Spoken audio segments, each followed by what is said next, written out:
We will get you off this ship safely. What happens when a vacation dream becomes your worst nightmare?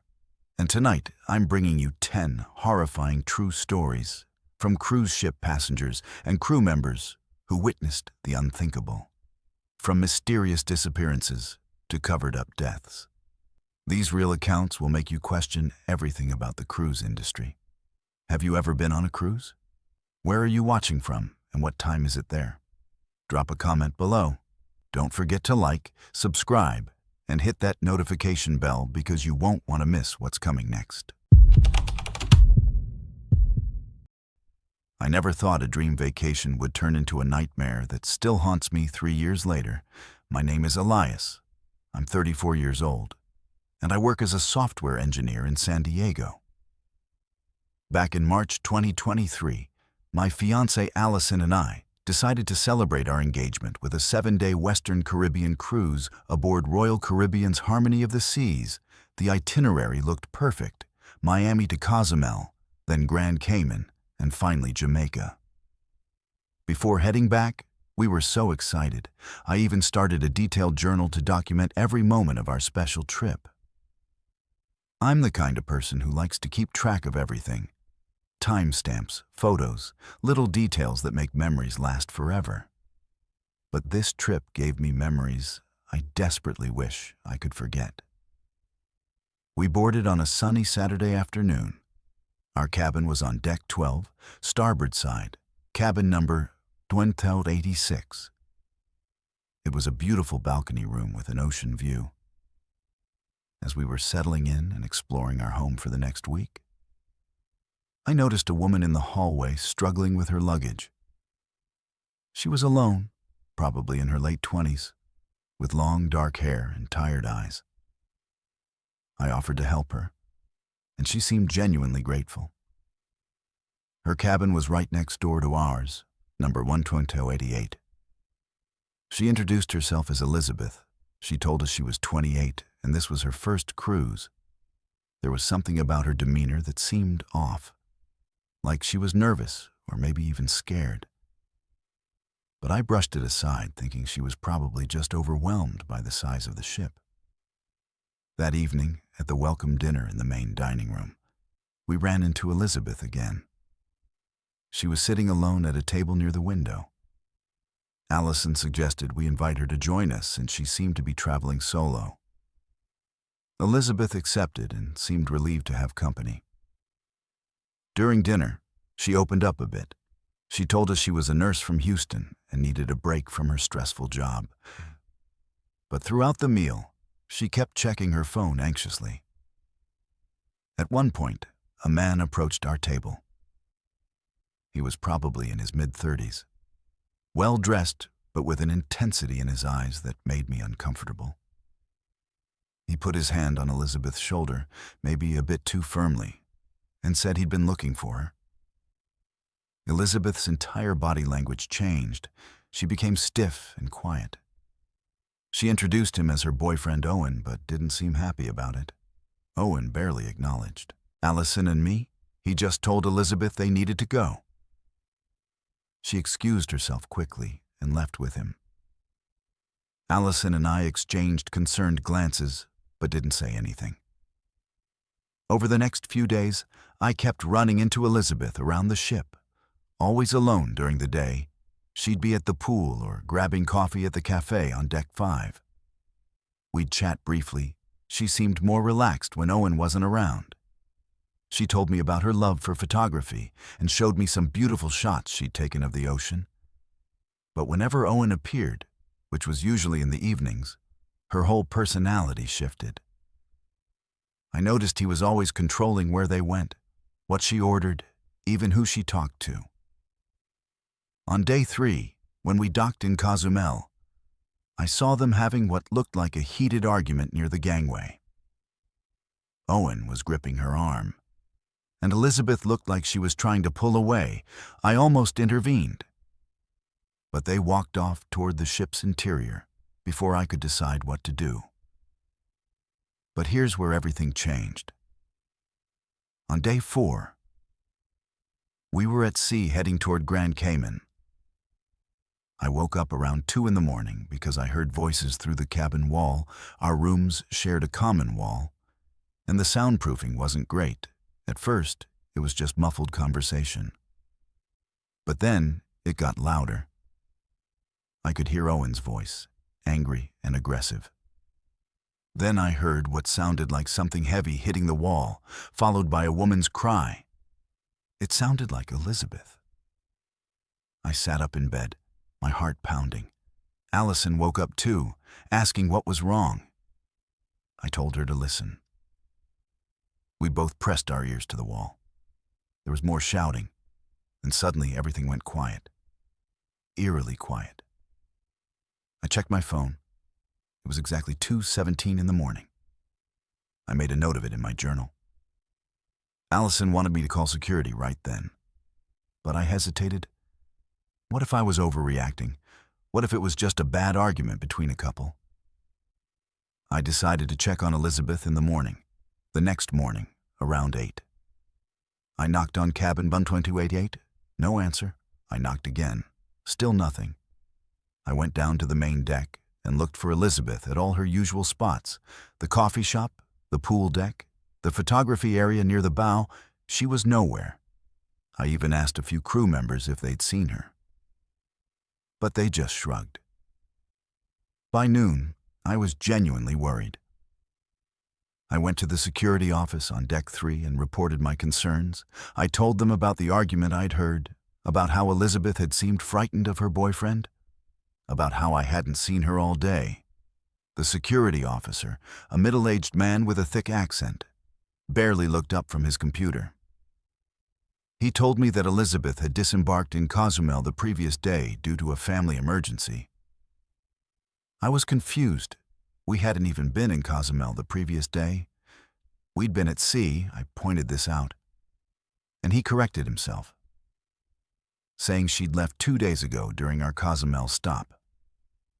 But that didn't make sense either, because I'd seen her. After we left Cozumel, I pushed back, insisting that something was wrong.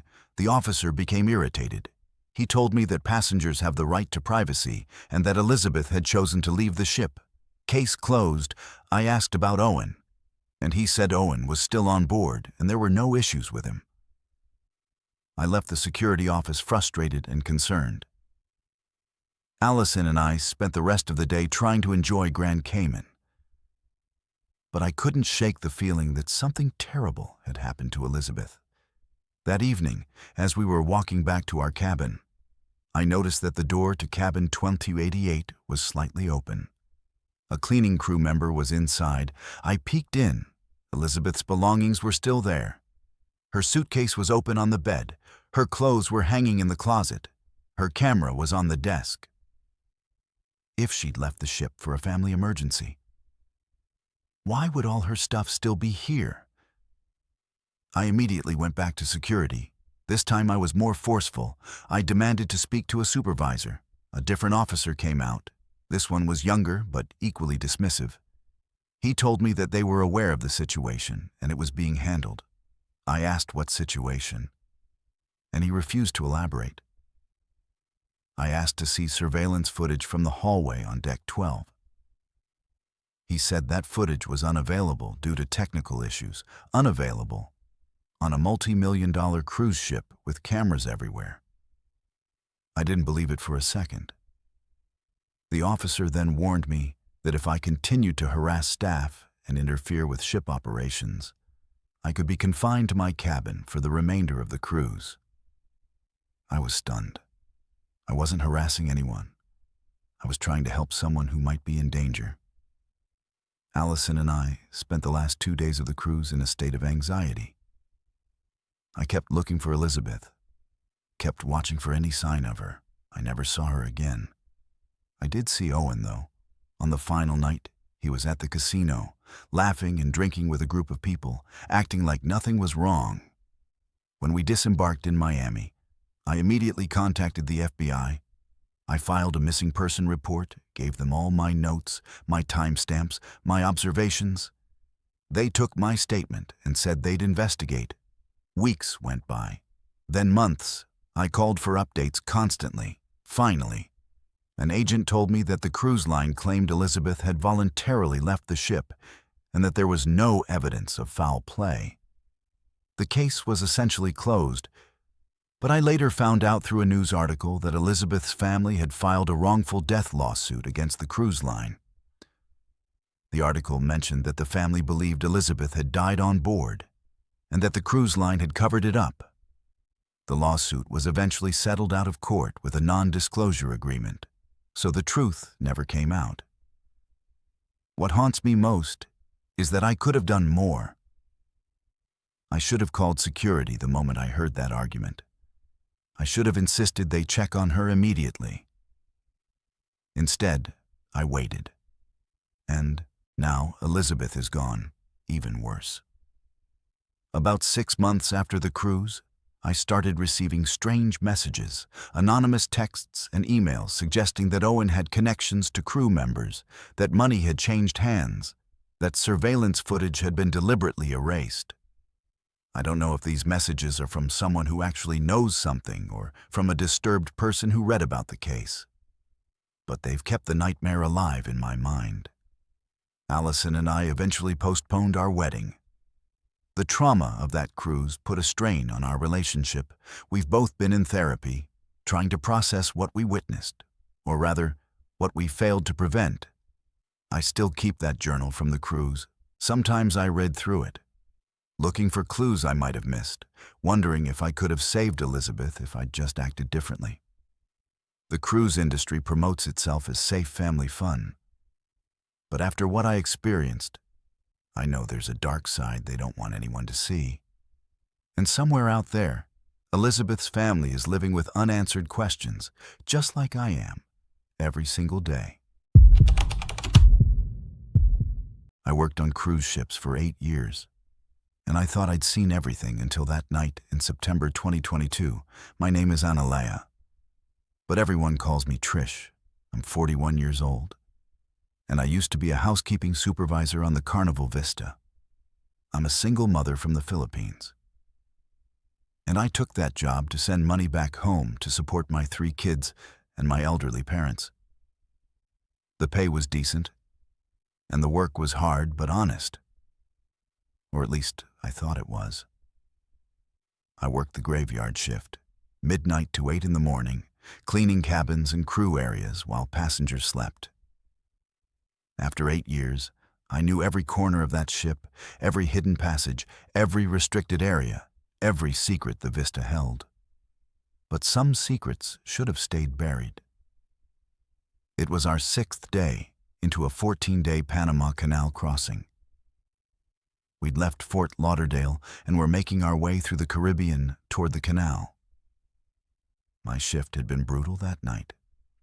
We were understaffed because 2 crew members had called in sick, so I was covering extra sections. By 3 in the morning, I was exhausted. My supervisor radioed me and told me I needed to deep clean the crew laundry facility on deck 2. This was unusual because that area was supposed to be handled by the engineering department, not housekeeping. But I didn't question it. I just wanted to finish and maybe grab an hour of sleep before my shift officially ended. The crew laundry facility was in a restricted area. Most passengers didn't even know it existed. It was tucked away behind heavy steel doors that required a special keycard to access. The machinery there was industrial grade. Massive washers and dryers that could handle hundreds of pounds of linens, towels, and uniforms every day. There was also a large commercial press and a sorting area. The room was always hot, always loud, and always smelled like detergent and steam. When I arrived at 3:15 in the morning, I noticed the main door was already propped open. That was strange because that door was always locked, always. I pushed my cleaning cart inside and immediately felt that something was off. The machines weren't running, which was odd because laundry operations ran 24 hours a day on cruise ships. The silence was eerie. Just the hum of the ship's engines below and the distant sound of waves. I called out to see if anyone was there. No answer. I figured maybe maintenance had shut things down for repairs. so I started setting up my supplies. But then I heard voices coming from the back of the facility, near the industrial washers. Male voices, low and urgent. I should have left right then. But curiosity got the better of me. I moved quietly toward the sound, pushing my cart slowly so it wouldn't squeak. What I saw next will haunt me for the rest of my life.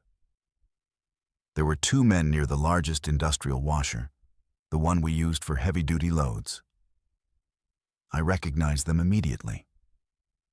One was the chief engineer, a tall man in his 50s, named Isaac, and the other was the security director, a heavy-set guy named Jacob. Both of them were in uniform but wearing latex gloves, and between them on the floor was something large wrapped in white sheets. The sheets were stained with something dark. It looked like blood. My heart started pounding so hard I thought they might hear it. I ducked behind a row of laundry bins, trying to stay hidden, trying to process what I was seeing. Isaac was opening the door of the industrial washer while Jacob lifted one end of the wrapped object. It was heavy. I could tell by the way he struggled with it. They were trying to fit it inside the machine. And then I heard Isaac say something that made my blood run cold. He said, "We need to run it on the hottest cycle twice. Then we'll dispose of it in Panama." Jacob replied that they needed to hurry because the shift change was in 2 hours. I couldn't believe what I was hearing, what I was seeing. This couldn't be real. This had to be some kind of nightmare. But it wasn't. It was happening right in front of me. I must have made a noise. Maybe I gasped, or maybe my cart moved, because suddenly both men turned and saw me. Our eyes met for what felt like an eternity. Jacob's face went from shock to anger in seconds. He started walking toward me. Fast. I wanted to run, but my legs wouldn't move. I was frozen with terror. Isaac followed behind him, both of them approaching me with expressions that told me I was in serious danger. Jacob grabbed my arm hard enough to bruise and pulled me out from behind the bins. He asked me how long I'd been there, what I'd seen. I tried to lie, tried to say I'd just arrived, but my voice was shaking so badly I could barely speak. Isaac came closer, his face inches from mine, and he told me in a calm, cold voice that I hadn't seen anything, that I was never in this room tonight, that if I said one word to anyone, they would make sure my work visa was revoked and I'd be deported. He said my family back home depended on the money I sent. Didn't they? How would my kids eat if I lost my job? How would my parents survive? He knew everything about me, where my family lived, how much money I sent home every month, everything. Then Jacob added that accidents happen on ships all the time. Crew members go missing, fall overboard, and nobody asks too many questions. I understood the threat perfectly. They were telling me they could make me disappear just like whoever was wrapped in those sheets. They made me stay there while they finished, forced me to watch as they loaded the wrapped body into the industrial washer and started the machine. The sound of it running filled the room, a horrible churning noise that I can still hear in my nightmares. They made me swear on my children's lives that I would never speak about what I saw. Then Isaac pulled out an envelope from his jacket. It was filled with cash, at least $2,000. He called it a bonus for my discretion, for being a loyal employee. I took it because I was too terrified to refuse. Then they escorted me out of the laundry facility and told me my shift was over. I should go back to my cabin and rest. Forget this ever happened. I went back to my cabin. But I didn't sleep. I couldn't sleep. I just sat on my bunk shaking and crying, trying to figure out what to do. The next morning, there was an announcement over the ship's PA system. A passenger had taken ill during the night and had been medically evacuated when we docked in Panama. They didn't give a name, just said the passenger was receiving appropriate medical care. But I knew the truth. That passenger hadn't been evacuated.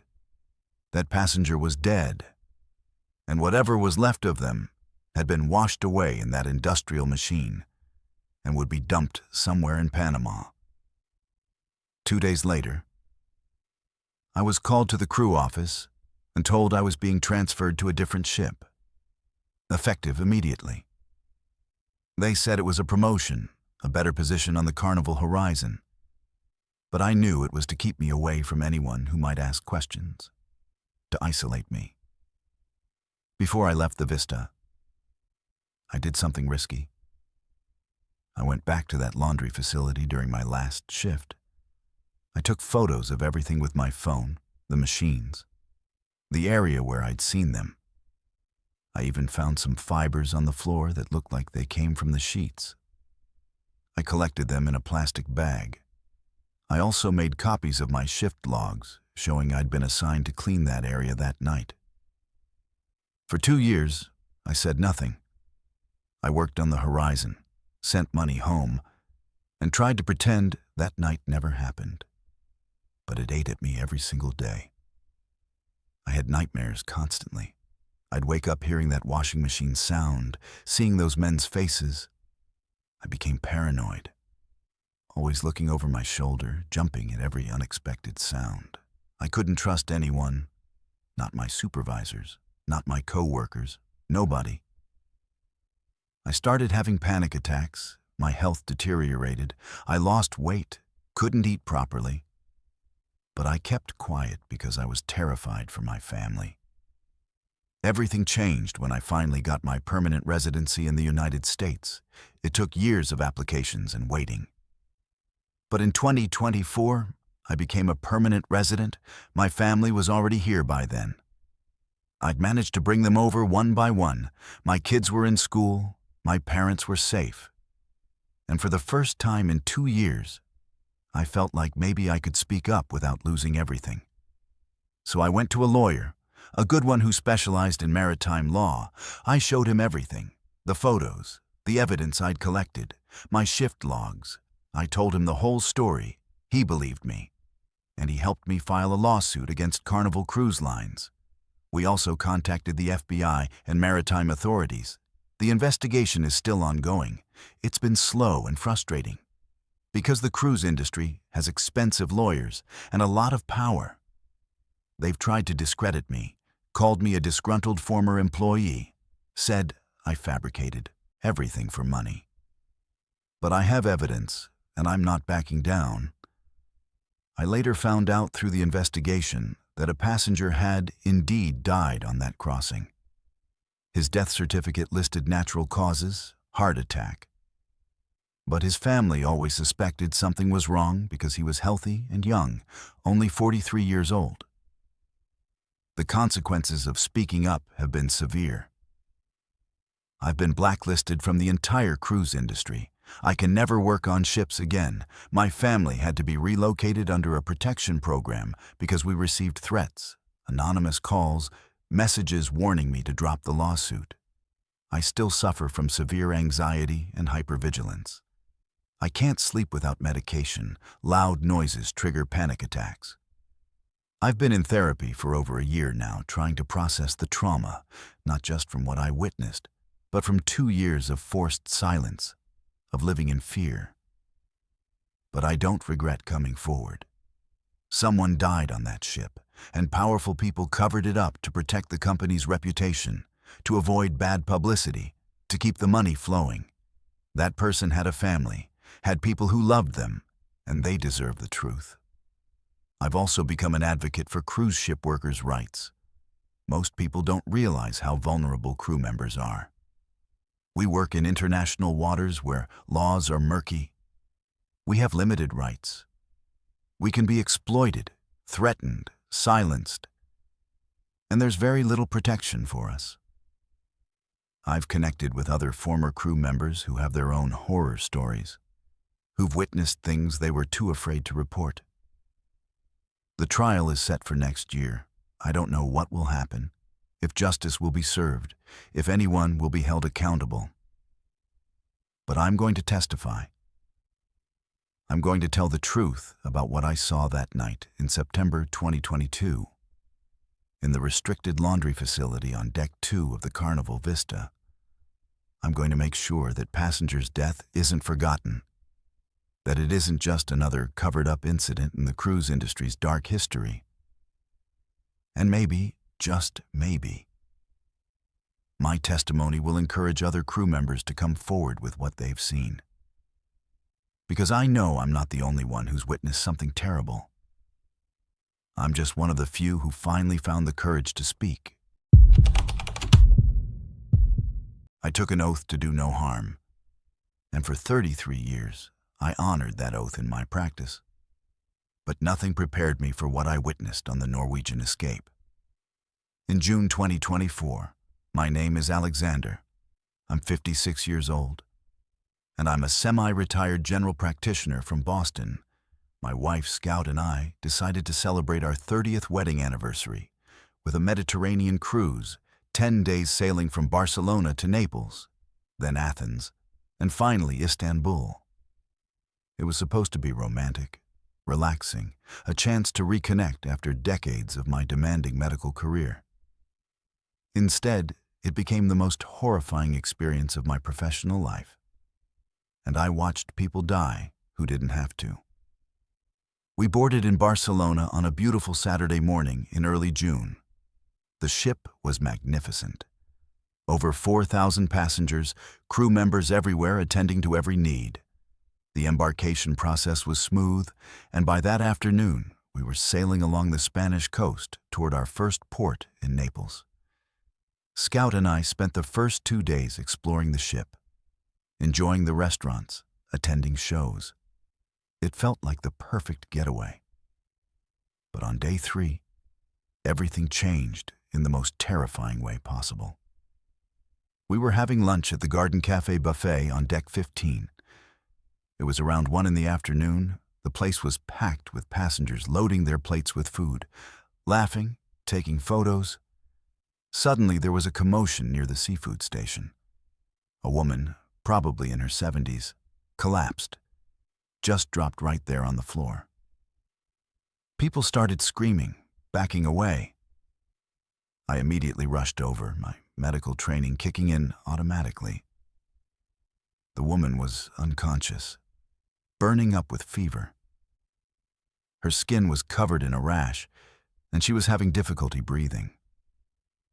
I started checking her vitals while someone called for medical assistance. The ship's medical team arrived about 10 minutes later, which seemed like forever. They were 2 young nurses and a doctor who looked barely out of medical school. They seemed overwhelmed and unsure of what to do. I identified myself as a physician and offered to help. The doctor, his name was Dylan, seemed relieved. He told me they'd been dealing with several similar cases over the past day, passengers complaining of fever, rash, respiratory symptoms. My stomach dropped.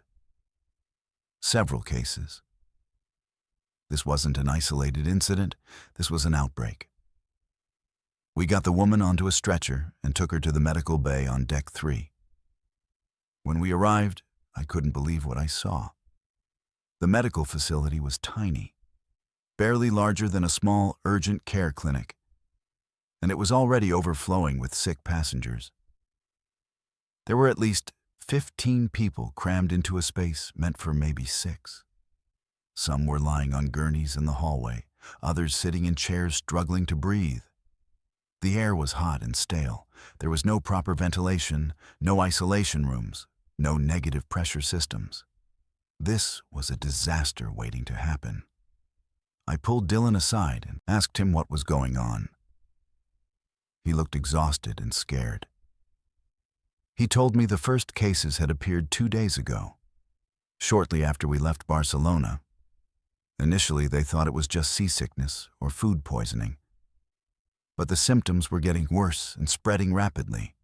He'd reported it to the ship's command and requested permission to alert port authorities and potentially turn back. but he'd been told to handle it quietly. Keep it contained. Don't cause panic. I couldn't believe what I was hearing. There was clearly a serious infectious disease spreading through the ship, and management's priority was covering it up. Over the next few hours, more passengers arrived at the medical bay with the same symptoms: high fever, respiratory distress, a distinctive rash that looked almost like measles. I stayed to help because Dylan and his small team were completely overwhelmed. As I worked, I realized just how inadequate the medical setup was. They didn't have enough IV fluids. The oxygen tanks were running low. There were no proper diagnostic tools, no way to run comprehensive blood tests on site. The pharmacy was locked and required approval from management to access certain medications, approval for basic medical supplies during an outbreak. It was insane. By that evening, we had over 30 patients in the medical bay, and I knew the real number of infected passengers was probably much higher. Many people were likely sick in their cabins. Not realizing how serious this was, I approached Dylan and strongly recommended that we quarantine the affected areas, stop all communal activities, implement strict hygiene protocols, and most importantly, alert the port authorities in Naples where we were scheduled to dock the next morning. He agreed completely, but when he contacted the bridge, the answer was a flat refusal. The cruise director, a woman named Giovanni, came down to the medical bay personally. She told us in no uncertain terms that we would be docking in Naples as scheduled. Passengers would be allowed to disembark for their excursions, and we were to keep the situation under control. Without causing alarm, I was stunned. I told her we had a legal and ethical obligation to report this outbreak, that we were potentially spreading a dangerous disease to port cities, that passengers and crew were at risk. She looked at me coldly and said I was a guest on this ship, not employed by Norwegian Cruise Line, and if I didn't want to help, then I should return to my cabin and enjoy my vacation.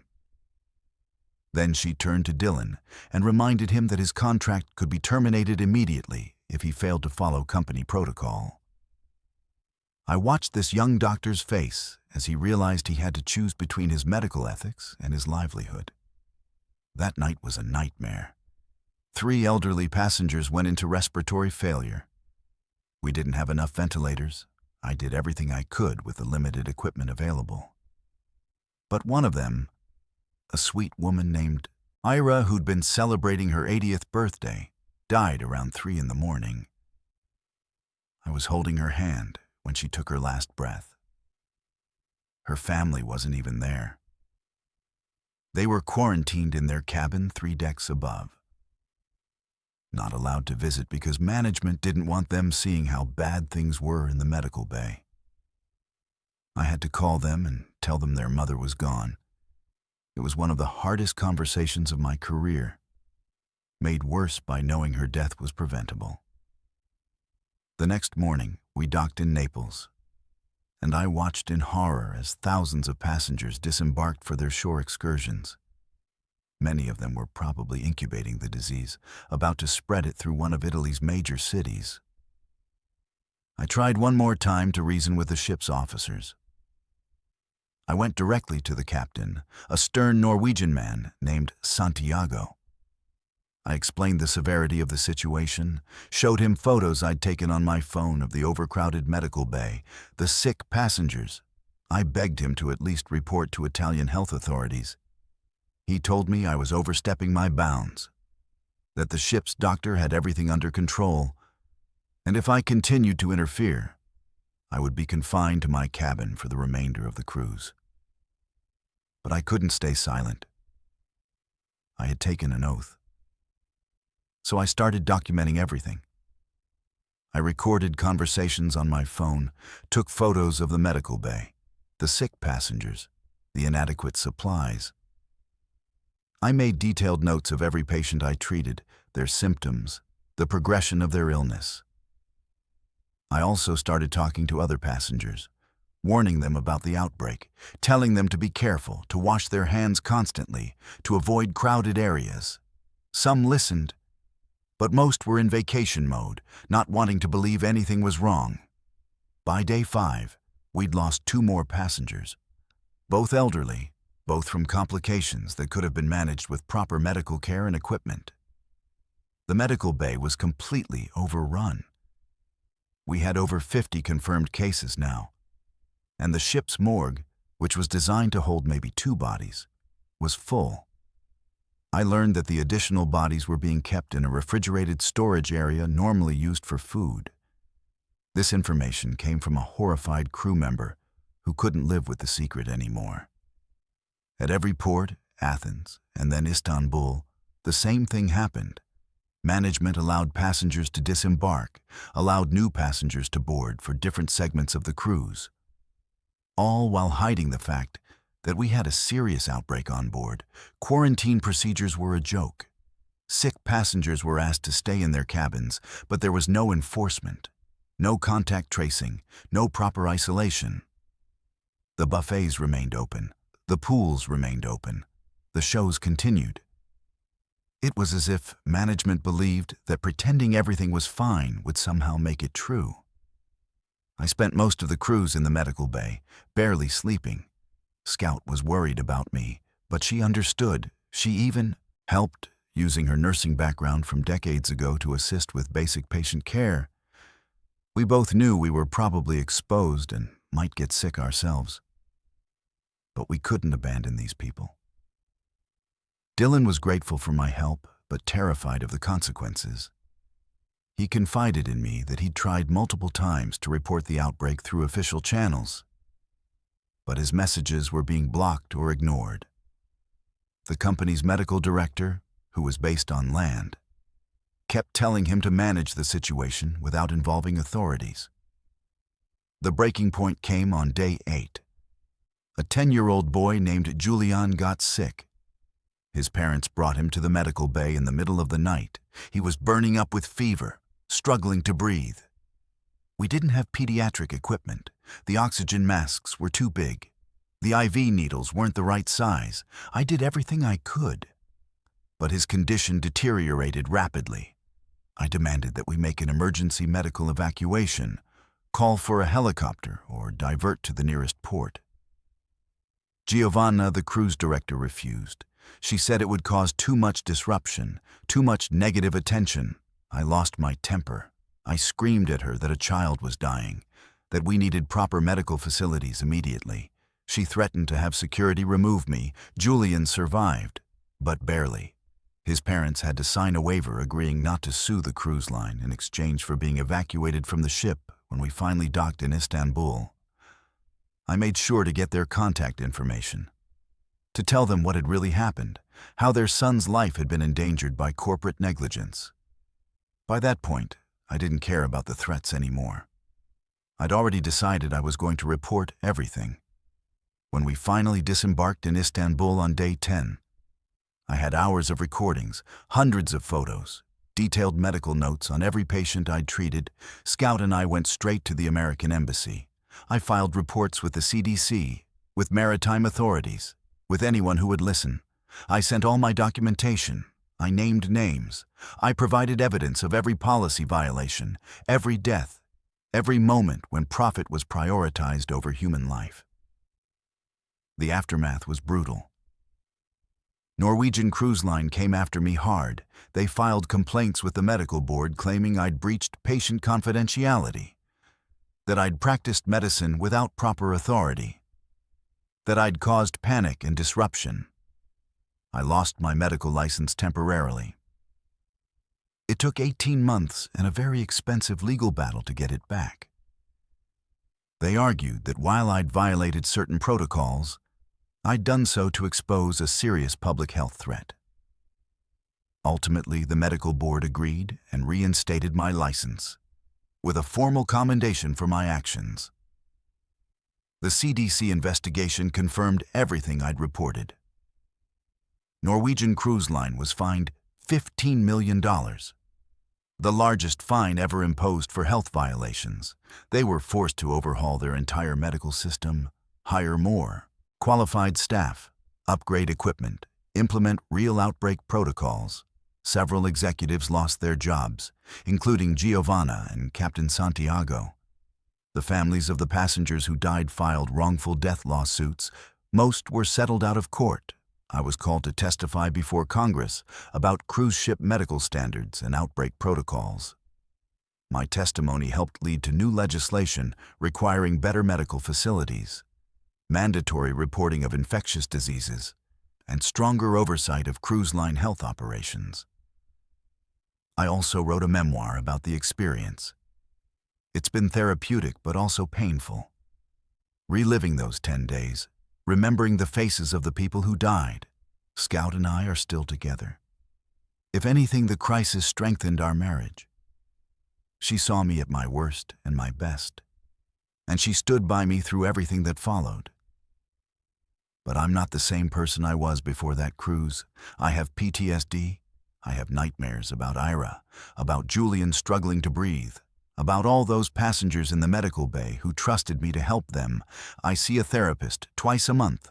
It helps, but the guilt never fully goes away. I think about the oath I took.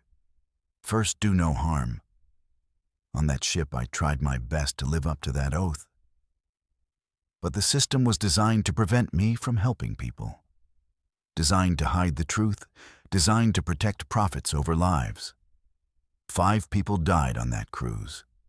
5 people who might still be alive if Norwegian Cruise Line had done the right thing from the start. I'll carry that knowledge with me forever, and I'll keep fighting to make sure it never happens again. I've always been good with faces. It's a skill you develop when you're a bartender, remembering drinks, names, the little details that make customers feel special. But sometimes that skill can get you into situations you never asked for. My name is Mason. I'm 26 years old. And I was working as a bartender on Royal Caribbean's Oasis of the Seas to pay off my student loans from college. The money was decent. The work was steady. And I figured a few years at sea would help me get debt-free and maybe see the world a little. But what I discovered during a routine 7-day Eastern Caribbean cruise in November 2023 changed everything, and I mean everything. The Oasis is massive, one of the largest cruise ships in the world, over 5,000 passengers and nearly 2,000 crew members. I worked at the Sky Bar on Deck 15, one of the premium lounges where the drinks were expensive and the tips were good. My shift ran from 4 in the afternoon until midnight, and I got to see the same passengers over and over. That's how I started noticing patterns, people's habits, who they traveled with, who they avoided. I didn't think much of it at first, just mental notes to pass the time. But there was this one guy who caught my attention. Middle-aged, probably late 40s, always well-dressed in expensive casual wear, designer sunglasses, gold watch. He came to my bar every cruise I worked, and I worked that route for almost 8 months. At first, I thought he was just a cruise enthusiast. Some people love cruising and go all the time. But then I noticed something weird. He always booked under different names. One cruise he was Robert Williams, next cruise he was David Martinez, another time he was Christopher Lee. I only knew this because I'm friendly with the front desk staff, and sometimes we'd chat about repeat passengers. What really got my attention was that he always requested cabins in the same block, Deck 5, cabins 5200 to 5250. Specifically, he seemed to favor 5219. I checked the booking system one slow afternoon when my friend Madeline, who works guest services, let me peek at her computer. Sure enough, this same guy had booked that cabin or nearby cabins on at least 6 different cruises over the past year. Always under different names, always paying in cash for upgrades and extras. That struck me as incredibly suspicious. I started watching him more carefully, being subtle about it. just keeping track of his movements when he came to the bar. He always ordered the same drink, bourbon neat, always tipped exactly 20%, never more, never less. And he always made small talk, but never revealed anything personal. He also had this habit of checking his phone constantly, like he was waiting for messages. And he'd leave the bar abruptly when certain texts came through. Then I started noticing the crew connections. There were specific crew members who seemed to interact with him regularly, not in an obvious way. But I'd see them having brief conversations in hallways, or I'd notice them near his cabin during times when they shouldn't be in passenger areas. One of them was a room service attendant named Gabriel. Young guy from Honduras, probably early 20s. Another was a guy named Anthony who worked in the crew's supply department. I'd see them with this passenger, quick exchanges, sometimes passing small packages. On this particular cruise in November, we'd left Miami on a Sunday afternoon. Our route was the usual Eastern Caribbean loop, Cozumel, then Grand Cayman, then back to Miami. By Tuesday evening, when we were approaching Cozumel, I decided to do something risky. I befriended Gabriel, bought him a beer after his shift in the crew bar, got him talking.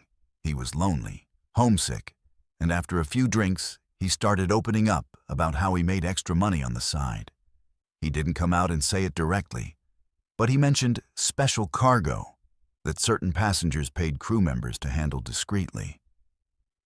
He said the money was good, really good, enough to send home and support his whole family. I played it cool, acted interested, like maybe I wanted in on whatever this operation was. He got nervous then. Said he'd already said too much, that I should forget we had this conversation. But the damage was done. I knew something illegal was happening, and I was pretty sure it involved drugs. The next day when we docked in Cozumel, I watched the passenger I'd been tracking, the one who used different names. He disembarked early with the first group. But here's the thing. Most passengers who go ashore for excursions carry backpacks or beach bags. This guy had a large rolling suitcase, brand new, still had tags on it. That seemed odd for a day trip. I decided to follow him, keeping my distance, blending in with the crowds of tourists. He didn't go to the tourist areas. Instead, he took a taxi to a commercial district. I followed in another cab, telling the driver to stay back. I watched as he met with 3 men outside a warehouse. They loaded his suitcase into a truck, then gave him 2 identical suitcases. He got back in his taxi and headed toward the port. I realized what I was seeing. This was a pickup and delivery operation. He was bringing something onto the ship and taking something off. Classic smuggling. When I got back to the ship, I was scared, but also angry. This was happening right under everyone's noses. I didn't know who to trust. Ship security might be involved. Management might be involved. So I did the only thing I could think of. I started documenting everything with my phone.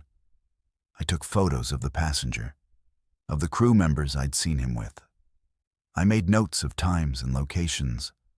I recorded conversations when I could do it safely. That evening at the bar, something happened that changed everything. A passenger I'd never really noticed before, a quiet guy in his 40s who usually sat alone reading, approached me during a slow period. He introduced himself as Agent Carter, DEA. He showed me his credentials discreetly, told me he'd been watching me watch the operation. He said they'd had this cruise route under investigation for months. They knew drugs were being moved through the ships, but hadn't been able to identify all the players involved. He asked if I'd be willing to help, to keep gathering information, maybe even wear a wire for some conversations. I should have said no. Should have walked away right then. But I was young and stupid and thought I could make a difference. So I agreed. Carter gave me a small recording device disguised as a pen. and told me to try to get close to Gabriel again, get him to reveal more details about how the operation worked.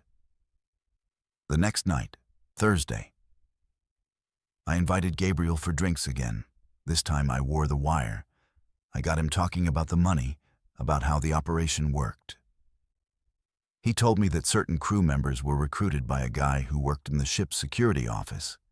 They'd identify passengers who were part of the network, facilitate deliveries to their cabins, help them move packages during port stops. Gabriel said the passenger I'd been watching was one of the main transporters. He made runs every few weeks, bringing cocaine from Mexico and the Caribbean back to Miami. The crew got paid $5,000 per successful transport. I couldn't believe how casually he was explaining this, like it was just a side business. I asked who else was involved. He mentioned several names, including the ship's purser, a woman named Caitlin, and the head of security, a guy named Logan. These were high-ranking crew members, people with access and authority.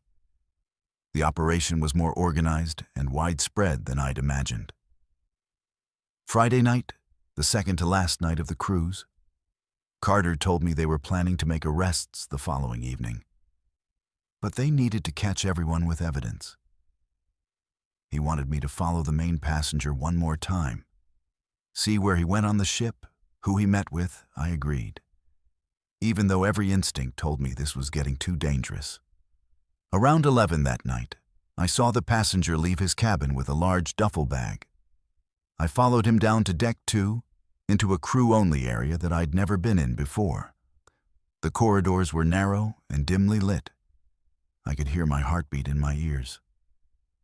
I stayed far enough back that he wouldn't notice me, but close enough to see where he was going. He went down another level, into what looked like a cargo hold area. I heard voices, multiple people. I crept closer and peeked around a corner. What I saw made me freeze. There were at least 8 people in that cargo hold. The passenger I'd been following, Gabriel, Anthony, Caitlin the purser, Logan the security chief, and 3 other crew members I recognized. They were surrounded by boxes and packages, clearly sorting and organizing a shipment. Someone said they needed to move everything before the ship docked in Miami the next morning. That customs was going to do random inspections. I tried to back away quietly, but I bumped into something, a metal cart. It made a loud clanging sound. Everyone in the cargo hold turned toward me. There was a split second where we all just stared at each other. Then Logan yelled to grab me. Suddenly people were running at me. I ran faster than I've ever run in my life. Back through those narrow corridors, my lungs burning. I could hear them behind me, shouting, their footsteps echoing. I made it to a stairwell and started climbing. I pulled out my phone and called Carter's number, screaming that they knew, that they were chasing me. He told me to get to the main passenger areas, to somewhere public with cameras and witnesses. I burst through a door onto deck 6, right into the main promenade where passengers were still walking around, shopping, eating. I was sweating and panicking. But I forced myself to slow down, to blend in. 2 of the crew members came through the same door seconds later. But they couldn't do anything in such a public space. They just glared at me from a distance. I stayed in that crowded area until Carter found me about 20 minutes later. He had a team with him, DEA agents who'd been posing as passengers. They told me to stay in my cabin for the rest of the night, that they were moving up the operation timeline. That night, I didn't sleep at all. I heard sirens around 3 in the morning, announcements about a security situation. By morning, the whole ship knew something major had happened. Passengers were gossiping about arrests, about crew members being taken off in handcuffs. I later learned that 17 people were arrested that night, including Logan, Caitlin, Gabriel, Anthony, and the passenger I'd been tracking. They seized over 200 kilograms of cocaine hidden throughout the ship. When we docked in Miami, I was taken off the ship by federal agents, kept in protective custody while they processed everything. The next few months were a nightmare. I had to testify in federal court, relive everything I'd witnessed. The defense attorneys tried to paint me as someone who'd made up stories for attention or money. But the recordings and photos I'd gathered backed up everything I said. All 17 defendants were convicted.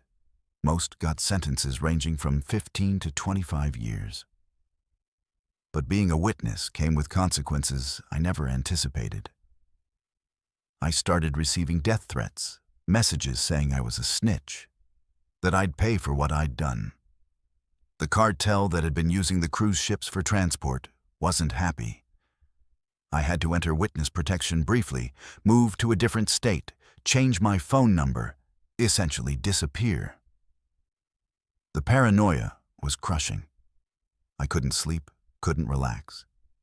Every stranger seemed like a threat. Every car that drove by too slowly made my heart race. I developed severe anxiety and had panic attacks regularly. I went to therapy twice a week for over a year. The government awarded me compensation for my cooperation, enough money to pay off my student loans, and then some. But no amount of money could erase what I'd been through, what I'd seen. I left the cruise industry permanently.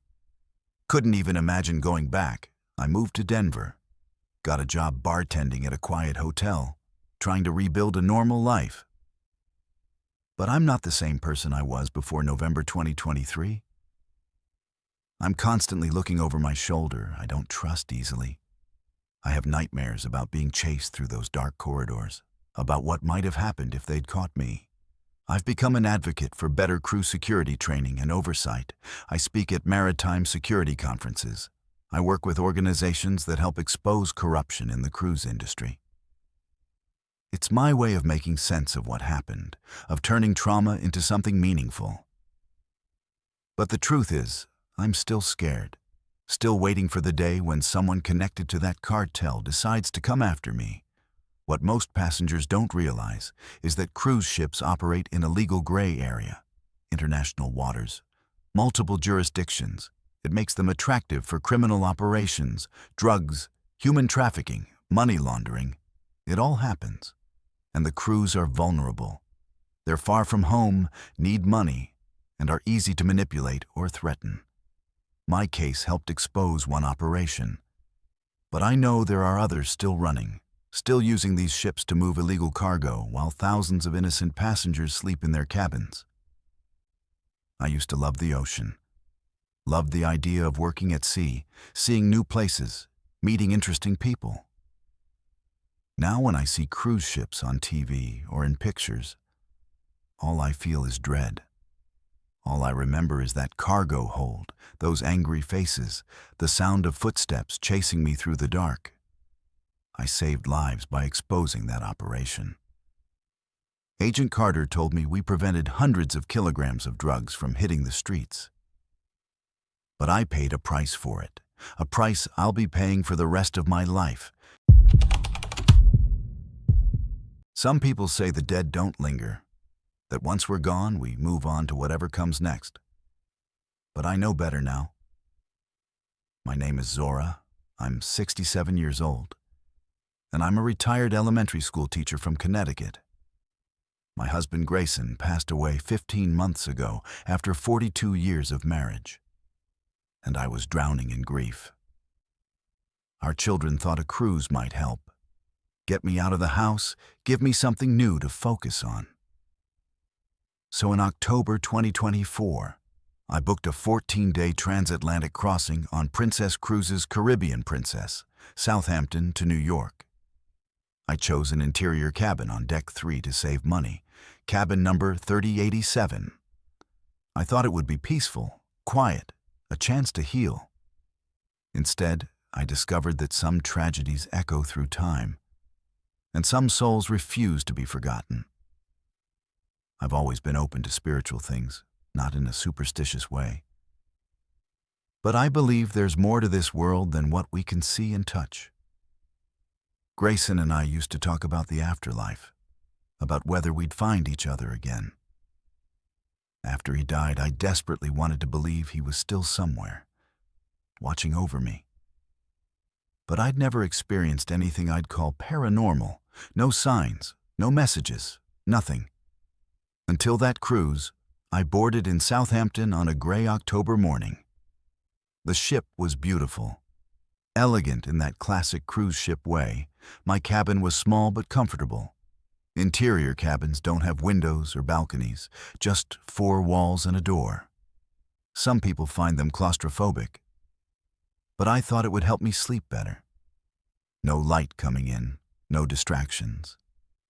But from the moment I stepped into that cabin, I felt unsettled. The air felt heavy somehow.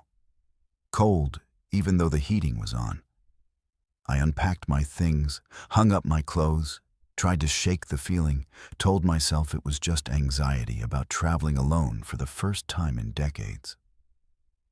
That first night at sea, I went to bed around 10, exhausted from the travel and the emotional weight of doing something so completely outside my normal routine.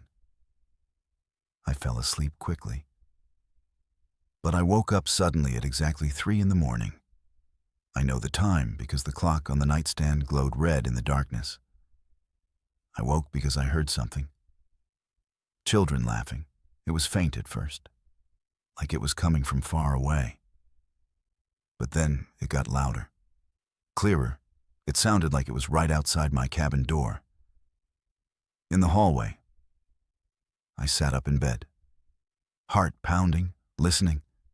The laughter continued, high-pitched and playful, like kids playing tag or hide-and-seek. But it was 3 in the morning. There shouldn't be children running around the hallways at this hour. I got out of bed and went to the door, looked through the peephole. The hallway was empty, completely empty. But I could still hear the laughter. It seemed to be moving, traveling down the corridor away from my cabin. Then suddenly it stopped. Just cut off mid-laugh, total silence. I stood there for several minutes, trying to rationalize what I'd heard. Maybe it was sound traveling strangely through the ship's ventilation system. Maybe there was a family with kids somewhere and their voices carried. I went back to bed, but couldn't fall asleep. I kept listening for that laughter, waiting for it to return. It didn't. But I felt watched, like someone was in the cabin with me. I turned on all the lights and read until dawn. The next day I tried to put it out of my mind, attended some activities, had meals, explored the ship. That evening, I was getting ready for bed when I noticed something on the floor near my bathroom. Wet footprints, small ones, child-sized.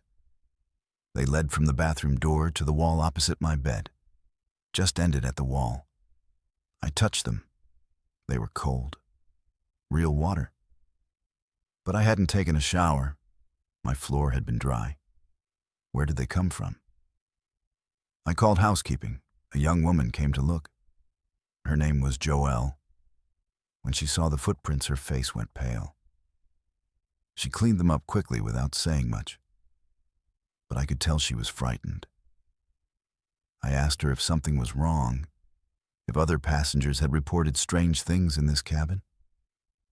She wouldn't answer at first, just kept saying everything was fine. But as she was leaving, I touched her arm and looked her in the eyes. I told her I wasn't crazy, that I knew something was happening here. She hesitated, then whispered that I should request a different cabin. That this area of Deck 3 had a history. I demanded to know what kind of history. She glanced around nervously, then told me quickly that passengers in cabins 3080 through 3095 often reported unusual experiences. Cold spots, sounds, feelings of being watched. She said the crew wasn't allowed to talk about it, that the company had strict policies against discussing incidents that might scare passengers. I thanked her, and she left quickly, looking relieved to get away. That night, the experiences intensified. I woke again at 3, this time not to laughter, but to the sound of splashing water. Like someone was in a pool or bathtub, I got up, The sound was coming from my bathroom. I turned on the light and pushed open the door. The sink was overflowing, water pouring over the sides onto the floor, but the taps were off. I turned them on and then off again. The water stopped, but my entire bathroom floor was flooded. I grabbed towels and started soaking it up, crying now, scared and confused. Then I felt it, a small cold hand on my shoulder. I spun around. There was no one there, but the touch had been real. I felt the pressure, the coldness through my nightgown. I ran out of the bathroom, grabbed my phone and searched for information about the Caribbean Princess, about Deck 3, about any incidents or accidents. It took some digging, but I found it.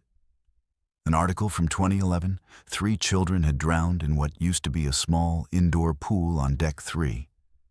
The pool had been part of a children's play area. During rough seas, the children had been playing there unsupervised while their parents were. At dinner, a large wave hit the ship. The children lost their footing. The pool didn't have a lifeguard on duty. By the time anyone found them, it was too late. All 3 died. The article said the families had filed lawsuits, claiming negligence. But Princess Cruises settled out of court. The pool area was renovated after the incident, turned into additional cabins. I looked at the ship's deck plans. My cabin was exactly where that pool used to be. Those wet footprints, the sound of splashing, the children's laughter. It all made horrible sense. I couldn't stay in that cabin. I went to guest services first thing in the morning, demanded to be moved. The woman at the desk, her name was Lilia, tried to tell me there were no available cabins. The ship was fully booked. I told her I knew about the children, about the pool, about what happened in 2011. Her expression changed immediately. She made a phone call, spoke quietly to someone, then told me a cabin on Deck 7 had just become available. I could move that afternoon. But something in me had shifted. I wasn't just scared anymore. I was angry. Angry that these children's deaths had been covered up, turned into cabins, their tragedy erased so the cruise line could maximize profits. Angry that their families had been silenced with settlements. Angry that other passengers were being put in these cabins without being told. I decided I wasn't going to move. I was going to stay and find out what these children wanted. That night I didn't go to bed. I sat up in a chair with all the lights on. I spoke out loud. I said I knew who they were, that I was sorry for what happened to them, that they shouldn't have died, that it wasn't fair. I told them I was a teacher, that I'd spent my whole career caring for children, that I wanted to help them if I could. The cabin stayed quiet for a long time. Then around midnight, things started happening. Objects in the room began moving, not violently, just shifting. My books slid across the desk. My shoes lined up neatly by the door. The television turned on by itself, showing a children's cartoon. I wasn't scared anymore. I understood. They were children. They were trapped here, replaying their final moments, trying to get attention, trying to be remembered. I started crying. For them, for their families, for all the loss and pain that had been buried and forgotten. I said their names out loud. I'd found them in the news articles. 3 children, ages 6, 8, and 9. I told them I would make sure people knew what happened, that their families would know they weren't forgotten. The activity stopped immediately. The room became warm. The heavy feeling lifted. I felt a sense of peace wash over me, like they'd been waiting years for someone to acknowledge them, to care. I slept deeply that night for the first time since Grayson died. No nightmares, no sounds, just peaceful rest. The next day I started talking to other passengers, asking if they'd experienced anything unusual. I found 4 other people who'd been in cabins in that block. All of them had stories, sounds, cold spots, wet footprints, feelings of being touched. Some had requested moves, others had just endured it. None of them had been told about the history. The crew had been instructed to deny everything, to chalk it up to overactive imaginations. I also spoke with the ship's chaplain, a kind man named Father Caleb. I told him everything. He admitted he'd heard rumors that crew members had been reporting experiences for years but were silenced. He agreed to do an unofficial blessing of the area. We couldn't do it publicly. The cruise line would have stopped us. But late one night, he came to my cabin and performed a beautiful ceremony, prayers for the children, asking them to find peace, asking God to watch over their souls. After that night, the paranormal experiences stopped. Not just in my cabin, but according to crew members I'd befriended, in the entire cabin block. The children had been heard, acknowledged, prayed for. Maybe that's all they needed. When we arrived in New York, I had a mission. I tracked down the families of those 3 children. It took weeks of searching, phone calls, emails. But I found them. I told them what I'd experienced, that their children weren't forgotten, that other passengers had felt their presence. The families were grateful. Some cried. They said the cruise line had pressured them to stay quiet, to take settlements and sign NDAs. But they'd never gotten real answers about what happened that day, about why there was no lifeguard, why the pool wasn't secured during rough seas, why their children had died. I helped them connect with a lawyer who specialized in reopening settled cases. The investigation was reopened based on new information about the cruise line's pattern of covering up the haunting and continuing to use that space. I've become a researcher of paranormal activity on cruise ships now. I've published a book about my experience and collected hundreds of similar stories from passengers and crew members all over the world. Ships have histories. Tragedies happen at sea. And sometimes those tragedies leave marks, echoes, presences. I get emails almost daily from people who've experienced things they can't explain, things cruise lines dismiss or deny. I still have nightmares sometimes. I see those 3 children playing by a pool, laughing, not knowing what's about to happen. I wake up crying, wishing I could have saved them. But I found my purpose through this experience. My grief over losing Grayson transformed into something meaningful. Helping others who've lost loved ones, giving voice to stories that have been silenced. My spiritual beliefs have completely changed. I know now that we don't just disappear when we die. That love and pain and unfinished business can keep us tied to places, to moments. Those children on deck 3 of the Caribbean Princess aren't there anymore. I truly believe they've moved on, found peace. But their story lives on through my work, through the reopened investigation, through the changes Princess Cruises was forced to make in their safety protocols and their policies about disclosing ship histories. 3 small souls made a difference, and I was honored to be the one who finally listened to them, who finally gave them the acknowledgement they deserved. Sometimes the dead don't need us to be afraid. They just need us to remember, to care, to fight for justice even years after tragedy strikes. And that's exactly what I'll keep doing for as long as I'm able. They tell you formal night is the highlight of any cruise. The chance to dress up, drink champagne, feel elegant and sophisticated. But formal night on the Celebrity Eclipse in July 2023 became the night I learned how little cruise lines care about passenger safety when money and reputation are on the line. My name is Natasha. I'm 29 years old, and I work as a marketing executive in Chicago. I'd just gotten a major promotion, and my 3 college friends, Alaya, Honey, and Letty, suggested we celebrate with an Alaskan cruise. 10 days sailing from Seattle to Juneau, Skagway, and Ketchikan. We were all successful professional women, confident, independent, used to handling ourselves in any situation. But nothing prepared us for what happened on that ship and how the cruise line protected a violent criminal to avoid bad publicity. We boarded the Celebrity Eclipse on a sunny Saturday morning in mid-July. The four of us were so excited. We'd been friends since our freshman year at Northwestern.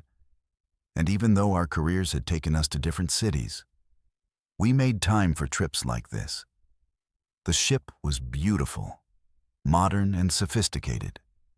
Exactly what we'd hoped for. Our cabins were on deck 8. 2 connecting staterooms with balconies. We spent the first few days exploring glaciers, going on excursions, taking a million photos.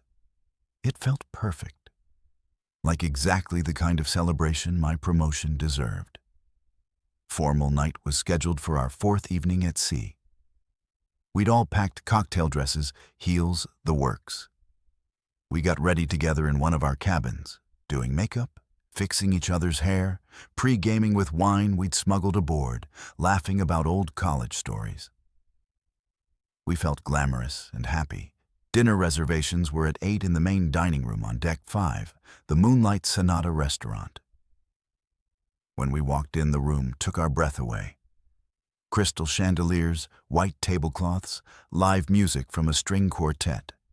Passengers dressed in tuxedos and gowns. It felt like stepping into another era. Our table was near the center of the dining room. We ordered champagne and appetizers, toasting to my promotion, to our friendship, to this incredible trip. But about 20 minutes into dinner, we started noticing a group of men at a nearby table. There were 5 of them, probably in their mid to late 30s. Loud, clearly already intoxicated, even though dinner service had just started. They were making comments to women walking past their table, whistling, calling out crude compliments. At first, it seemed like typical obnoxious drunk behavior, annoying but not threatening. As the evening progressed, though, their behavior got worse. One of them, a tall guy with slicked back hair wearing an expensive suit, kept getting up and approaching women at other tables. He'd lean over them, invade their personal space, touch their shoulders or arms without permission. We watched him get rejected repeatedly, but he'd just laugh and move on to the next target. His friends were encouraging him, cheering him on, treating it like a game. I noticed other diners looking uncomfortable. Some women were clearly trying to avoid eye contact with him. The atmosphere in the dining room shifted from elegant to tense. Then he approached our table. He came up behind Honey and put his hands on her shoulders, leaned down close to her ear, and said something I couldn't hear, but that made her face go white. She firmly told him to get his hands off her. He laughed and said she should lighten up, that he was just being friendly. Alaya told him to leave, her voice loud enough that nearby tables turned to look. He finally backed off, but not before making a vulgar gesture and calling Honey an offensive name. His friends erupted in laughter. I was furious. I looked around for waitstaff or security. Surely someone had seen this. But the servers were just going about their duties like nothing was happening. I flagged down our waiter and told him about the harassment. He looked uncomfortable and said he'd inform the dining room manager. 10 minutes later, a manager came over, a middle-aged woman who apologized for our distress and offered us complimentary desserts. I asked what they were going to do about the group of men who were clearly drunk and harassing passengers.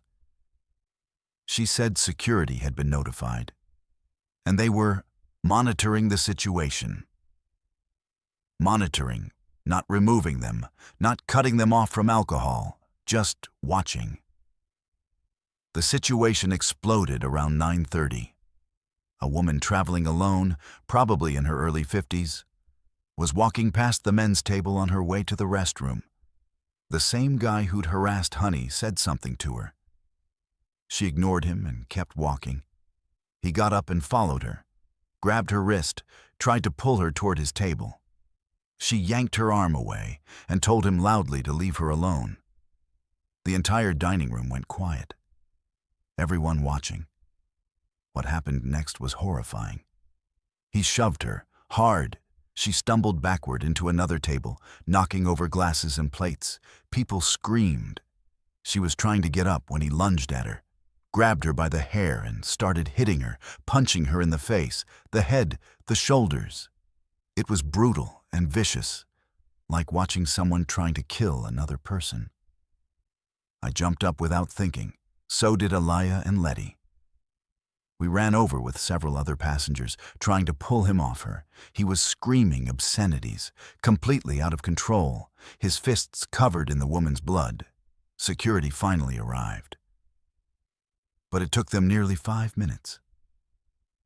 5 minutes of this man beating a defenseless woman while dozens of passengers watched in horror. When the security officers pulled him away, he was still trying to get at her, thrashing and yelling. The woman was on the floor, unconscious, her face swollen and bleeding. Someone who identified themselves as a doctor was checking her pulse, calling for medical assistance. The scene was chaos. Passengers crying, children being rushed out by their parents, blood on the white tablecloths. The medical team arrived and took the woman away on a stretcher. Security had the attacker in handcuffs. His friends were trying to follow, saying they were witnesses, that she'd provoked him. I couldn't believe what I was hearing. We'd all seen what happened. There was no provocation, just a violent attack on an innocent woman. Alaya had recorded part of it on her phone, the actual assault. We had evidence. But then something strange happened. An older man in an expensive tuxedo approached the security officers. He was talking to them quietly, gesturing. I heard him say, "My son," and saw him gesture toward the attacker. The security officer's demeanor changed immediately. They became deferential, almost apologetic. They uncuffed the attacker and moved him to a quiet corner of the dining room. Instead of removing him, the father continued talking. I couldn't hear everything, but I caught phrases like misunderstanding and family's relationship with celebrity cruises and discretion. I was stunned. We all were. I marched over to the security officers and demanded to know why a man who just committed a violent assault was being treated like he'd done nothing wrong. One of the officers, a young guy who looked embarrassed, told me they had the situation under control. I asked if they were going to arrest the attacker, turn him over to authorities at the next port. He said that was above his pay grade, that senior management was handling it.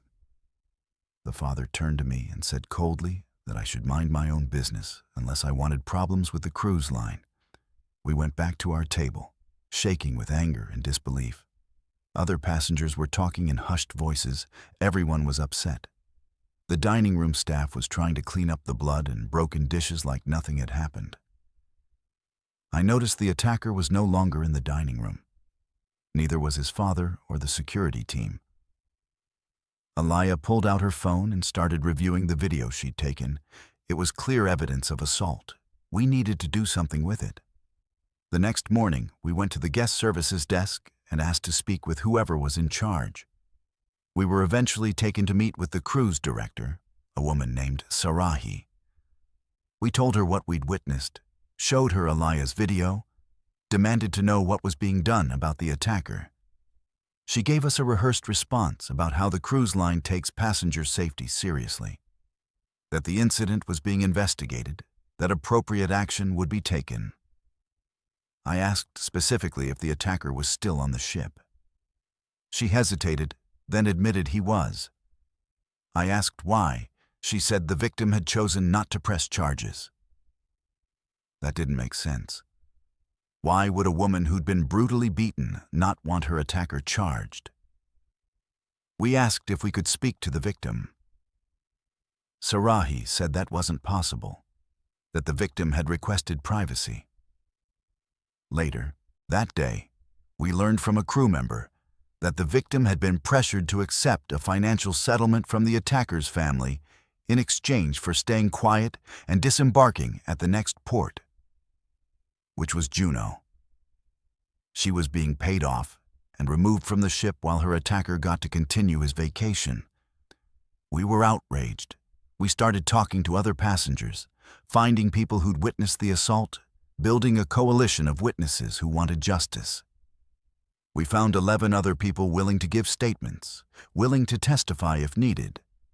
We also discovered that the attacker's father was some kind of VIP with Celebrity Cruises, a platinum-level member who'd spent hundreds of thousands of dollars with the company over the years. That's why they were protecting his son. Money and reputation mattered more than passenger safety. But the cruise line made a terrible mistake. They assumed we'd be intimidated into silence. On our 6th day, when we were docked in Skagway, the cruise director called us to her office and told us that if we continued causing disruptions and spreading rumors, we would be removed from the ship and left at the next port. We told her we weren't spreading rumors. We were reporting a crime that we'd witnessed. She said the incident had been resolved and we needed to let it go. Honey, who's a lawyer, recorded that entire conversation on her phone. The attacker remained on the ship, and worse, he continued harassing female passengers. We saw him at the pool, at the bars, always drunk, always aggressive. We started warning other women, telling them to stay away from him, to travel in groups. Several women told us he'd approached them inappropriately, tried to corner them in hallways or elevators. We documented everything, took photos, recorded statements. On the final night of the cruise, it happened again. The attacker tried to force himself into a young woman's cabin on deck 6. She was screaming for help. By the time security arrived, a group of male passengers had intervened physically. They'd pulled him away and restrained him. This time there were too many witnesses. Too much commotion. The cruise line couldn't cover it up. He was confined to his cabin for the remainder of the voyage. When we docked in Seattle, law enforcement was waiting. The attacker was arrested, charged with multiple assaults. Alaya's video and all the evidence we'd gathered was turned over to prosecutors. The story hit the media within days. National news picked it up. Celebrity Cruises was forced to respond publicly. They released statements about how they were reviewing their security protocols, how this was an isolated incident. But investigative journalists dug deeper and found a pattern. Multiple complaints about VIP passengers being protected after committing crimes or serious violations on board various celebrity ships. The victim from Formal Night filed a civil lawsuit. So did the woman from the Final Night. We all testified as witnesses, provided our documentation. Celebrity Cruises eventually settled both cases for undisclosed amounts. But more importantly, they were forced to implement policy changes, better security training, stricter alcohol service policies, independent oversight for serious incidents, zero-tolerance policies that applied equally to all passengers regardless of their spending status. I became an advocate for passenger safety after that cruise. I speak at conferences. I work with organizations pushing for better regulations in the cruise industry. I've testified before congressional committees about the need for reform. My friends and I testified in 3 separate civil suits related to the attacker and his pattern of behavior. We were also featured in a documentary about violence on cruise ships that aired last year. But the experience changed all of us. Our friendship is stronger. We went through something traumatic together and came out determined to make a difference. But we all deal with anxiety now, especially in crowded spaces. I have panic attacks sometimes when I'm in restaurants or bars and see men behaving aggressively. Letty started therapy for PTSD. Honey says she can't trust cruise lines anymore. Won't ever take another cruise. Alaya has nightmares about the woman's bloody face, about not being able to help fast enough. We celebrated my promotion on that trip. But what we really learned was how corporations prioritize profits over people. How privilege can protect criminals, how speaking up costs you something but staying silent costs you more. That formal night on the celebrity eclipse was supposed to be elegant and memorable. And it was, just not in the way any of us expected. I'll never forget the sound of that woman's screams, the sight of blood on white tablecloths, the look on the security officers' faces when they chose to protect money instead of people. Those images are burned into my memory forever. But so is the knowledge that we fought back, that we didn't let them silence us, that we helped create change. And sometimes that has to be enough. When you spend 20 years as a firefighter, you develop instincts about danger that normal people don't have. You notice things, electrical smells, heat patterns, exit routes, fire hazards that others walk right past without seeing. Those instincts saved my family's life on the Carnival Dream in January 2024. But they also revealed a nightmare of negligence that nearly killed hundreds of people. My name is Matthew. But everyone calls me Bobby. I'm 38 years old, and I'm a firefighter with the Chicago Fire Department. I was traveling with my wife, Emmeline, and our 2 daughters, Hadley, who's 6, and Sophie, who's 4.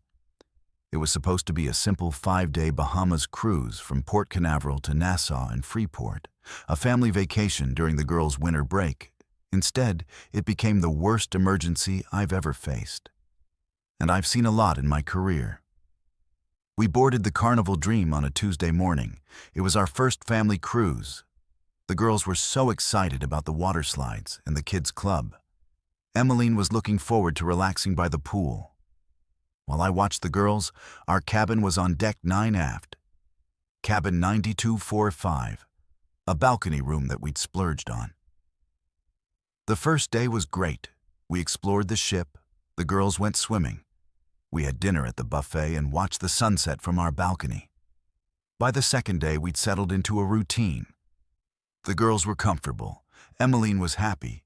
Everything seemed perfect.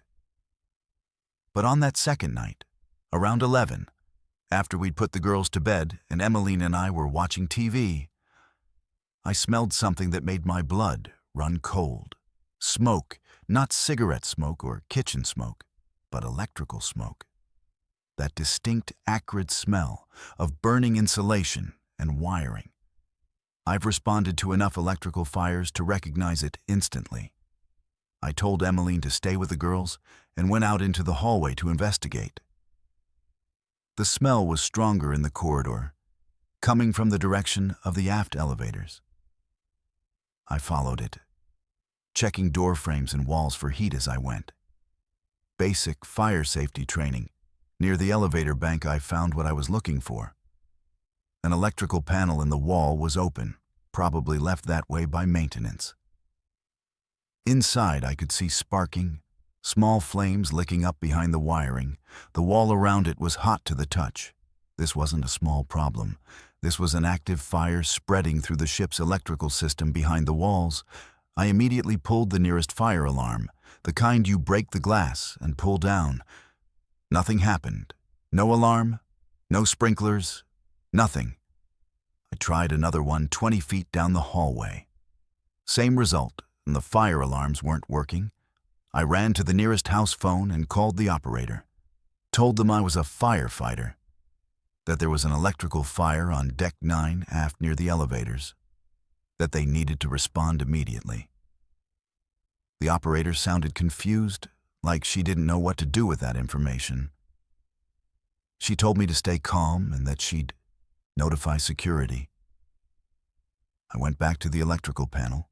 The fire was growing. I could hear crackling inside the walls, feel the heat increasing. I needed a fire extinguisher. I looked around and found one mounted near the elevator, grabbed it, and started spraying the exposed flames. But this wasn't going to be enough. The fire was behind the walls, spreading through the wiring that ran throughout the entire deck, maybe throughout the entire ship. It took security 15 minutes to arrive. 15 minutes during which I watched the fire spread, saw smoke starting to seep through vents and ceiling panels. When the two security officers finally showed up, they seemed unprepared and unsure. I told them we needed to evacuate Deck 9 immediately. Shut off power to this section, get the fire suppression systems activated. One of them radioed for the ship's emergency response team. The other one told me to go back to my cabin. I couldn't believe it. I told him I was a firefighter, that this was a serious emergency, that people were in danger. He insisted I return to my cabin and let the crew handle it. I refused. I stayed right there. And within minutes, the situation got much worse. The lights on Deck 9 started flickering. Then sections of the hallway went dark. The fire had reached major electrical lines. I heard someone scream from a cabin down the hall. Smoke was now visible. Pouring out of vents, the ship's emergency team arrived. But they were woefully unprepared. They had fire extinguishers, but no breathing apparatus. No thermal imaging cameras, no proper equipment for fighting a fire of this magnitude. I tried to advise them, told them where the fire was, how it was spreading. But they ignored me. They were following some procedure that clearly wasn't designed for this type of emergency. Then the smoke alarms finally went off. A piercing sound that woke everyone on the deck. Passengers started coming out of their cabins in their pajamas, confused and scared, carrying children. Some were elderly and had mobility issues.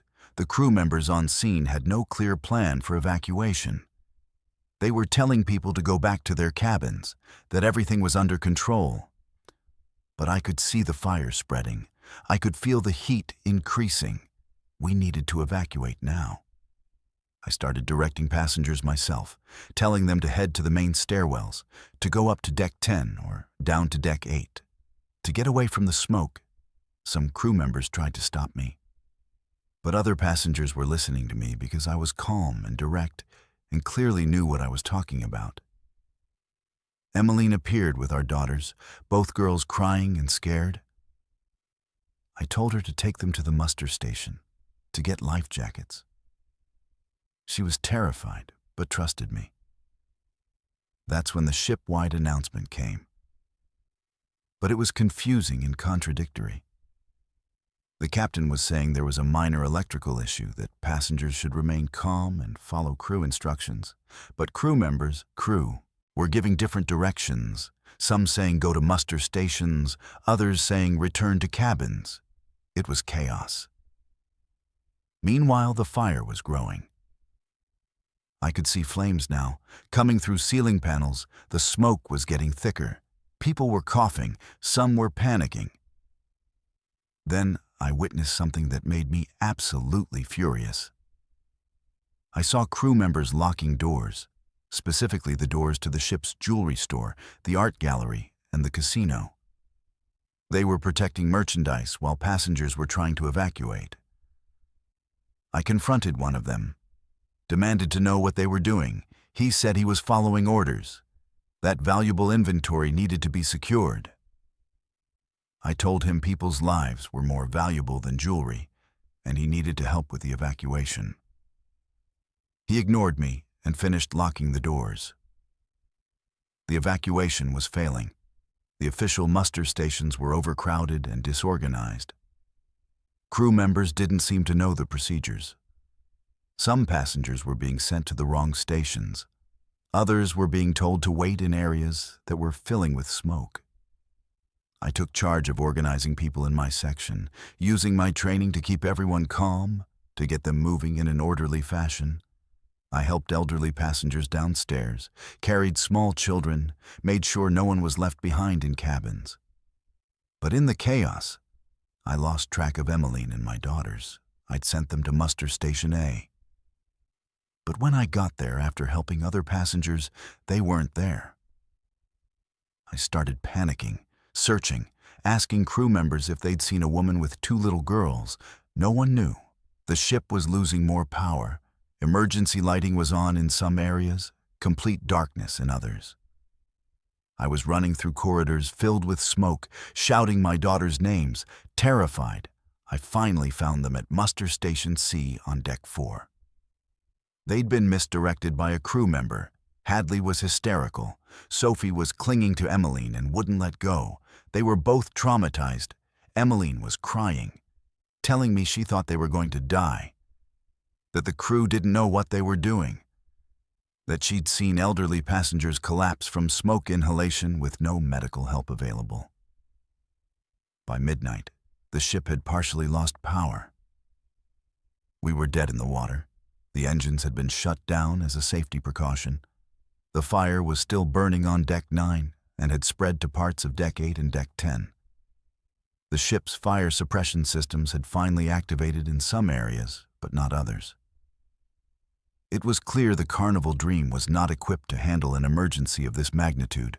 The Coast Guard had been called, we learned later, but it would take hours for them to arrive. We spent 5 hours in that muster station, wearing life jackets, breathing smoke-filled air, listening to our daughters cry and ask if we were going to be okay. I watched elderly passengers suffer heart attacks and injuries from the chaotic evacuation. There was one doctor on board trying to treat dozens of people with a basic first aid kit. People were having panic attacks, asthma attacks. The stress and fear were overwhelming. When the Coast Guard finally arrived around 5 in the morning, they brought proper firefighting equipment and medical teams. They got the fire under control and began evacuating the most vulnerable passengers. Elderly, disabled, families with young children. We were among the first groups taken off, airlifted to Nassau. Our vacation was over. But the nightmare was just beginning. In the days that followed, I learned the truth about the Carnival Dream. There had been previous fire inspector reports documenting electrical hazards, outdated wiring, faulty fire suppression systems. Carnival had been cited multiple times, but had delayed making repairs, prioritizing keeping the ship in service over passenger safety.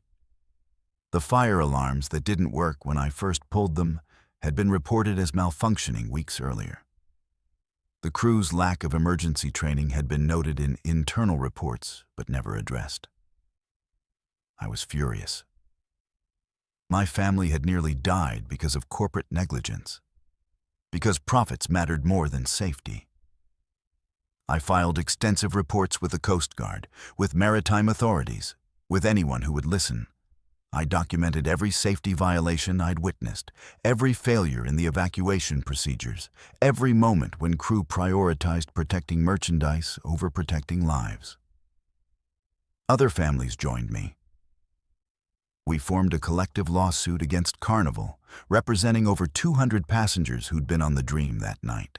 The case dragged on for months. But eventually, Carnival was fined $20 million, the largest safety violation fine in cruise industry history. The Carnival Dream was taken out of service and underwent a complete safety overhaul. Millions of dollars in repairs and upgrades. I became a maritime safety consultant after that, using my experience to help improve safety regulations for cruise ships. I wrote a detailed report about the incident that was adopted by the Coast Guard as a case study in what not to do during shipboard emergencies. I've testified before Congress, appeared on news programs, become a featured expert on cruise safety regulations. But the personal cost has been enormous. My daughters have severe fire-related anxiety. Hadley has nightmares. Sophie is afraid of the dark and won't sleep without a nightlight. Emmeline and I went through a rough period in our marriage. We both had PTSD from that night, from the terror of being separated, from watching our children suffer. We're in family therapy. We're working through it. But the damage is real. I've also received threats, anonymous messages telling me to stop talking about the cruise industry's problems, that I'm hurting people's livelihoods, that accidents happen and I should move on. The pressure got so intense that we actually relocated our family, moved from Chicago to a smaller city, where we could have more privacy and security. The girls had to change schools, leave their friends, all because I spoke up about safety violations. But I don't regret it. Lives were saved because of the changes that resulted from our lawsuit. Ships are safer now because of the regulations that were implemented. Families are protected because cruise lines can no longer ignore safety violations without serious consequences. That fire on Deck 9 of the Carnival Dream exposed a system that was broken, that prioritized money over human life. And I'll keep fighting to make sure it never happens again, even if it costs me everything. Because the alternative is watching more families go through what mine went through. And I can't live with that. I've spent my entire legal career helping people escape impossible situations, fighting for immigrants who deserve a chance at safety and freedom. But I never imagined I'd stumble into something so dark that it would consume my life and nearly end it. My name is Aiden. I'm 33 years old, and I'm an immigration attorney based in Los Angeles. In April 2023, I decided to take a working vacation, a 7-day Caribbean cruise on the MSC Seaside from Miami to the Dominican Republic, Puerto Rico, and Haiti. I speak 5 languages: Korean, Spanish, Vietnamese, Tagalog, and English. And I've always been observant, noticing details that others miss. It's part of what makes me good at my job. But those skills led me to discover a human trafficking operation that was using cruise ships to transport victims. And when the traffickers realized I knew, they tried to kill me. I boarded the MSC Seaside on a Saturday afternoon. I was traveling solo, planning to work on case files during the day and relax in the evenings. The ship was huge. Over 4,000 passengers, mostly families and couples. I had a balcony cabin on Deck 10. The first couple of days were uneventful. I worked in the mornings, explored ports in the afternoons, had dinner alone while people watching.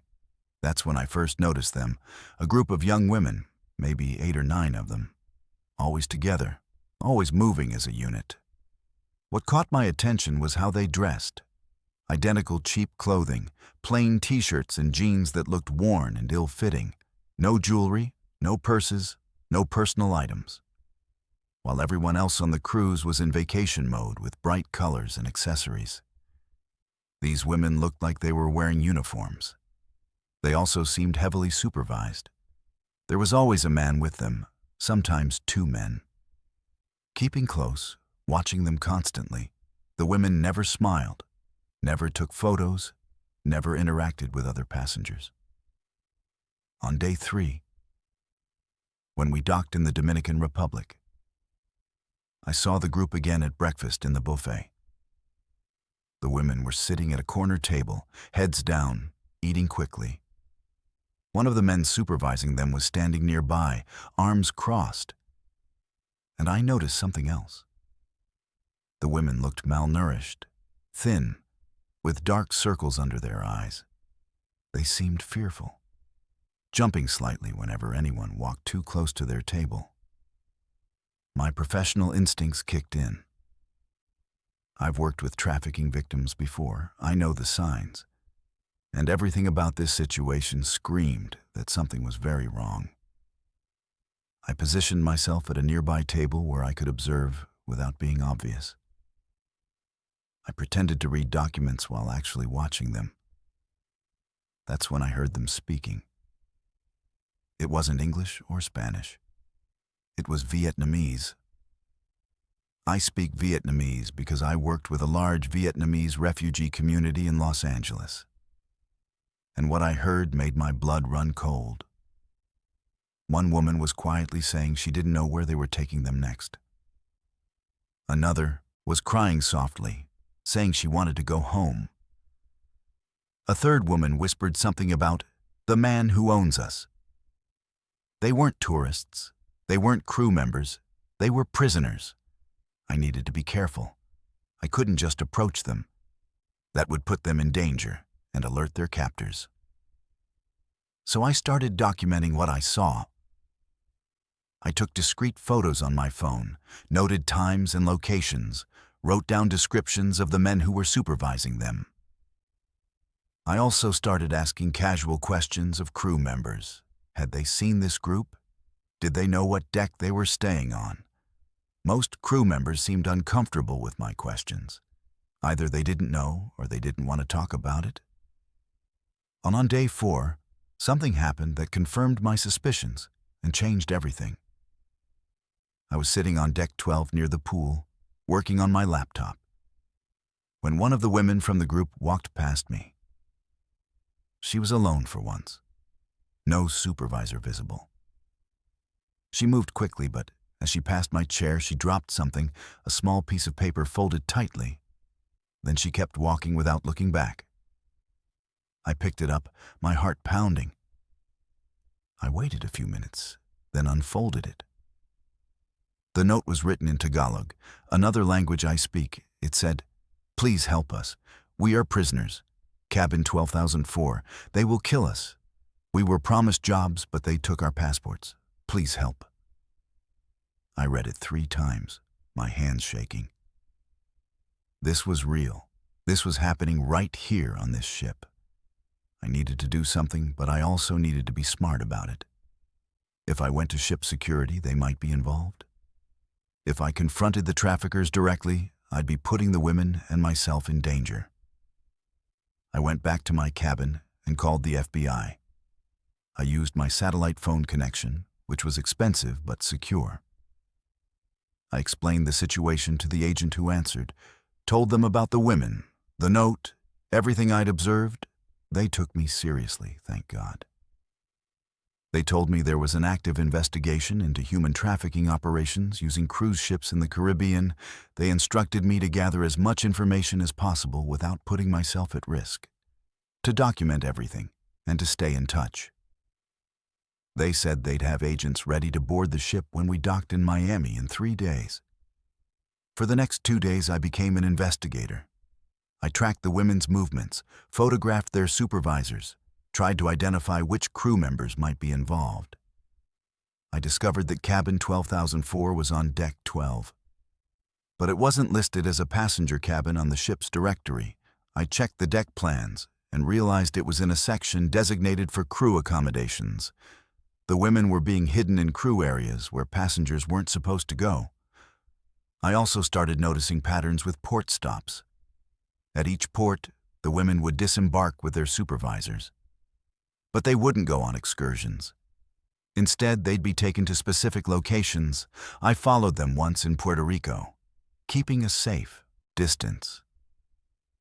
They were taken to a warehouse district, met with other men who loaded them into vans. They'd return to the ship hours later, looking even more traumatized. I realized this wasn't just about transporting them from one place to another. They were being used, exploited at each stop, then brought back to the ship. On day 6, I made a mistake that nearly cost me my life. I decided to try to find cabin 12004, to see if I could make contact with the women, maybe slip them another note or gather more evidence. I waited until late at night, around 2 in the morning, when the ship was quiet. I made my way to deck 12, to the crew area. I found the cabin. It was tucked away at the end of a narrow corridor. The door was unmarked. I was about to knock softly when I heard footsteps behind me. I turned and saw 2 men, the same men I'd seen supervising the women. They weren't surprised to see me, which meant they'd been watching me. They knew I'd been asking questions, following the group. One of them said in accented English, "You need to mind your own business." I tried to stay calm, told them I was just lost, looking for my cabin. They didn't believe me. What happened next was terrifying. One of them grabbed me, slammed me against the wall, his hand around my throat. The other one started going through my pockets, found my phone, my wallet. They saw the photos I'd taken, the notes I'd made. The first man squeezed harder, cutting off my air, he said. "You're going to disappear, just like the others who ask too many questions." I couldn't breathe, couldn't fight back effectively. I thought I was going to die in that corridor. But then I heard voices. Other crew members approaching. The men let me go, shoved me down the hallway, told me if I said anything to anyone, I'd regret it. I stumbled away, gasping, my throat bruised. I made it to a public area. The casino, which was still open. There were cameras there, witnesses. I knew they wouldn't try anything in a public space. I stayed there until dawn, too scared to go back to my cabin. The next morning, our final day at sea before returning to Miami. I tried to find the women. I went to all their usual spots, the buffet, the deck areas. They were gone, completely gone. It was like they'd never been on the ship. I asked crew members. They claimed they didn't know what I was talking about. What women? What group? I checked cabin 12,004 again. It was empty, cleaned out. No evidence anyone had been there. I called the FBI immediately. Told them the women had disappeared, that I'd been attacked, that the traffickers knew I was onto them. The agents told me to stay in my cabin until we docked, to not take any risks. When we arrived in Miami, there was a team of federal agents waiting. They interviewed me for hours, took all my evidence, my photos, my notes. The note the woman had given me. They searched the ship but found nothing. The traffickers had cleaned up their operation, erased all traces. The FBI told me I was in danger. That the trafficking organization was international, sophisticated, ruthless. They put me in protective custody for 2 weeks while they investigated. They eventually arrested 2 low-level members of the operation, crew members who'd been involved in housing the women and coordinating port activities. But the leaders escaped, including the men who'd attacked me. My life changed completely after that cruise. I became a target. I received death threats for 2 years. My apartment was broken into. My car was vandalized. I had to move 3 times, change my phone number, limit contact with my family to keep them safe. The FBI offered witness protection, but I refused. I didn't want to disappear. I wanted to fight. I shifted my entire career focus to anti-trafficking work. I started working with international organizations, helping to identify and rescue victims. I testified before a Senate committee about human trafficking on cruise ships. My testimony helped establish a task force dedicated to investigating and preventing this type of crime. I became an expert witness in multiple federal cases. My evidence and experience helping to convict over a dozen traffickers. But the cost has been enormous. I have severe PTSD. Hypervigilance that makes normal life difficult. I can't be in crowds without anxiety. I don't trust easily. I check for exits everywhere I go. I'm constantly looking over my shoulder. My relationship with my family became strained because I couldn't tell them the full truth. I had to lie about why I moved, why I changed jobs, why I seemed paranoid. I've been in therapy for years. It helps, but the trauma doesn't go away. Some of the women from that ship were eventually rescued. The FBI tracked down 3 of them in different countries months later. They were able to give testimony that helped make more arrests. But the others, 5 or 6 women whose faces I'll never forget. They're still out there somewhere, still trapped, still suffering. And I think about them every day.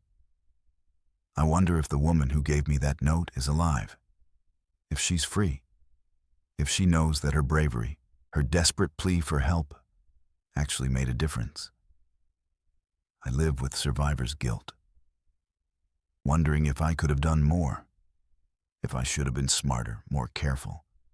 If I hadn't been discovered, maybe I could have helped all of them. But I also know that trafficking operations are bigger than one person. They're systemic, organized, protected by corruption and money. Cruise ships are perfect vehicles for this crime. They move between jurisdictions, operate in international waters, have minimal oversight.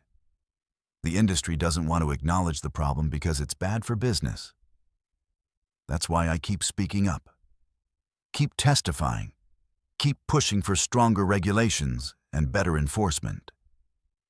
I work with maritime organizations now, training crew members to recognize trafficking signs, establishing reporting protocols that protect whistleblowers, advocating for passenger rights and safety measures. It's become my life's work. Not because I chose it, but because after what I saw on the MSC side in April 2023, I can't look away. I can't pretend it doesn't happen. Those women, their terrified faces, their silent suffering, they deserve someone who won't give up, who'll keep fighting even when it costs everything. And that someone is me. Whether I wanted this path or not, it's the one I'm on now, and I'll walk it until every last trafficker is brought to justice and every victim is free. After 25 years as an investigative journalist, I thought I'd seen every type of cover-up, every corrupt system, every way powerful organizations prioritize profit over truth. But nothing prepared me for what I uncovered on the Norwegian Joy in February 2024. My name is Charles. I'm 52 years old, and I work for a major newspaper in San Francisco. I was supposed to be on vacation. A 14-day Hawaiian cruise with my 76-year-old mother, Jasmine, and my teenage son, Roman, who's 15. It was meant to be relaxing, a chance to disconnect from work and reconnect with family. Instead, my instincts kicked in when I noticed inconsistencies that led me to discover a systematic pattern of cruise line deaths being covered up, falsified, and hidden from families and authorities. And when I exposed it, Norwegian Cruise Line tried to destroy me. We boarded the Norwegian Joy in Honolulu on a beautiful February morning. The ship was massive and modern, over 3,000 passengers. The Hawaiian itinerary was perfect. Island hopping from Honolulu to Maui, then Kauai, then Hilo. My mother was thrilled. She'd always wanted to see Hawaii. Roman was less enthusiastic, typical teenager, but even he admitted the ship was pretty cool. We had connecting cabins on Deck 8, and for the first few days, everything was wonderful. We explored the islands, attended luau's, took photos. It felt like exactly what we needed. On day 4, while we were at sea between islands, my mother befriended another passenger, an elderly woman named Guinevere. She was 79 years old, a widow traveling alone. She and my mother hit it off immediately, both talking about their late husbands, their grandchildren, their love of travel. They spent that entire day together, having meals, playing cards, watching shows. I was happy to see my mother so animated. She'd been lonely since my father passed away 3 years ago. That evening at dinner, Guinevere mentioned to my mother that she hadn't been feeling well. She said she'd been to the ship's medical bay that morning complaining of chest pains and shortness of breath. But the doctor had dismissed her concerns, told her it was probably indigestion or anxiety from traveling alone, gave her some antacids, and sent her away. My mother, who's a retired nurse, was concerned. She asked Guinevere about her medical history. Guinevere said she had a heart condition, was on medication. And this felt different from normal discomfort. My mother suggested she go back to the medical bay, insist on proper tests. Guinevere said she would in the morning. But Guinevere never made it to morning. We were all having dinner together in the main dining room on Deck 6. It was around 8. Guinevere was sitting across from me. She was in the middle of telling a story about her grandchildren when her face suddenly went pale.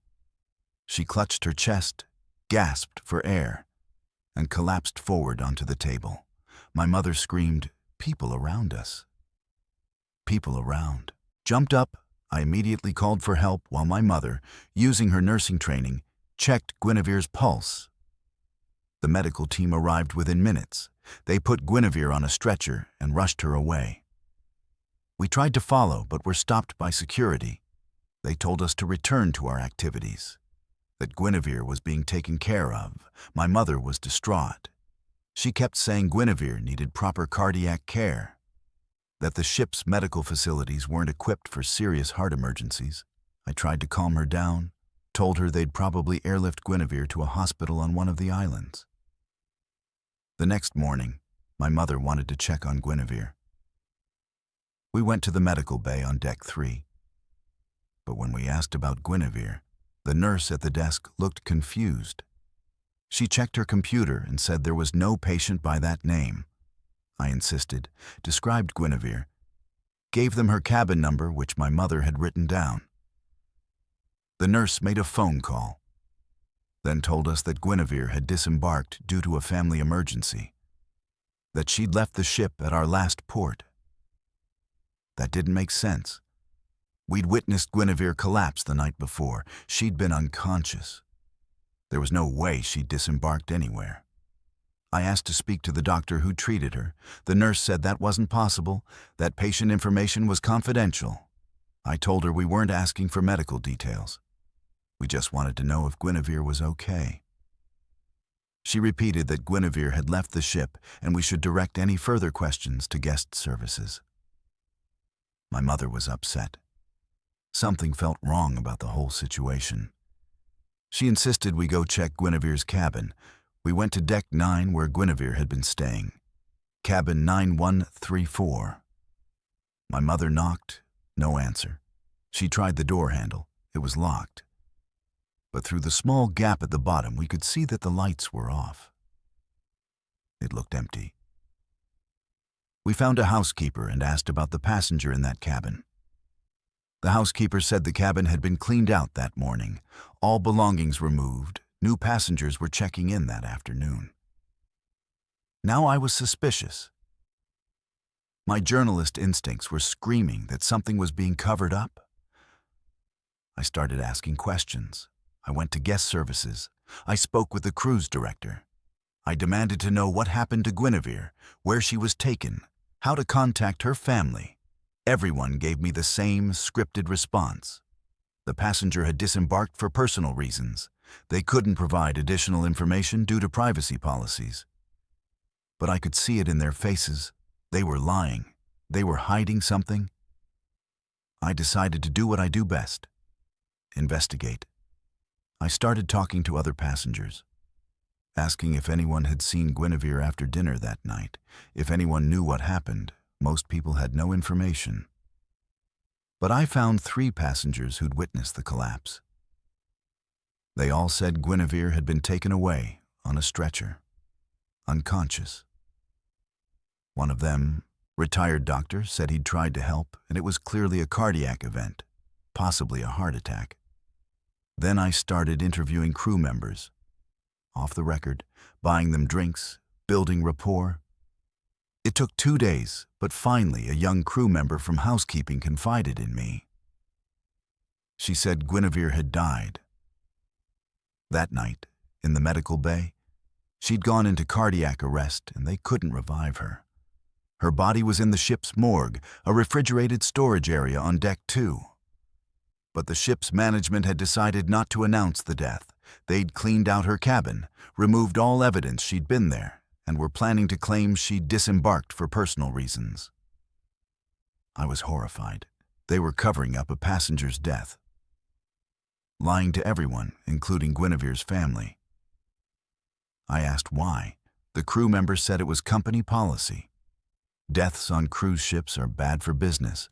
They disrupt the vacation atmosphere. They lead to investigations and bad publicity.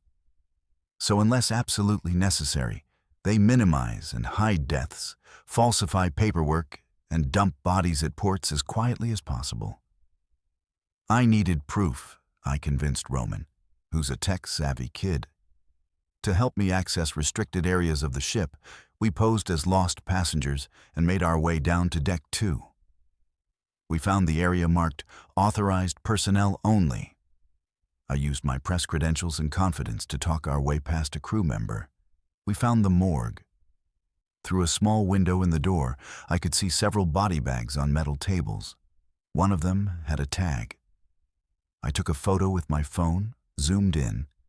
It read, Guinevere Henderson, age 79. Date of death matched the night she collapsed. I also discovered the medical bay kept paper records in addition to digital ones. I managed to photograph several pages when a nurse stepped away from her desk. Guinevere's file showed she'd died of cardiac arrest at 9:47 that evening. But there was a note from the ship's doctor saying to list cause of death as natural causes occurring after voluntary disembarkation. It was a deliberate falsification. Over the next week, I conducted a full investigation.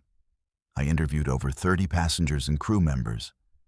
I discovered that Guinevere wasn't an isolated case. There was a pattern.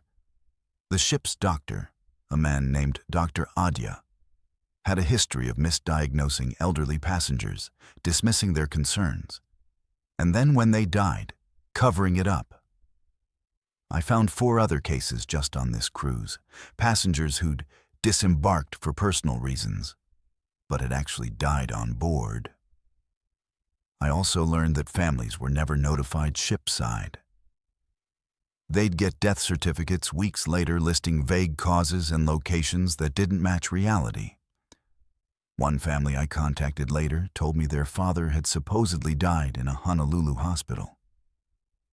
But they could never get records from that hospital because he'd actually died on the ship and the paperwork was fabricated. On day 10, ship security confronted me.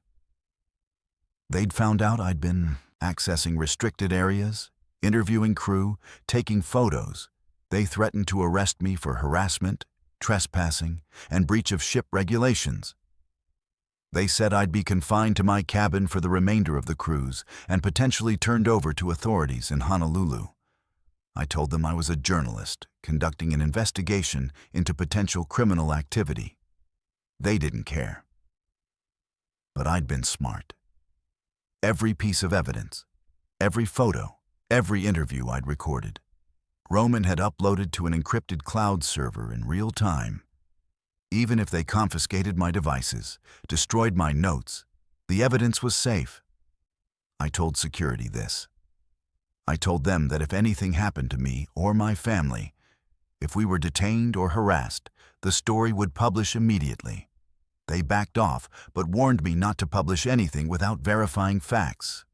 When we docked in Honolulu on day 14, I went straight to Guinevere's family. I tracked them down through public records. I told them everything, showed them the evidence. They were devastated. They'd been told Guinevere had a heart attack in her cabin and was taken to a local hospital where she died. But they could never get straight answers about which hospital, which doctors, what exactly happened. They'd been lied to for weeks.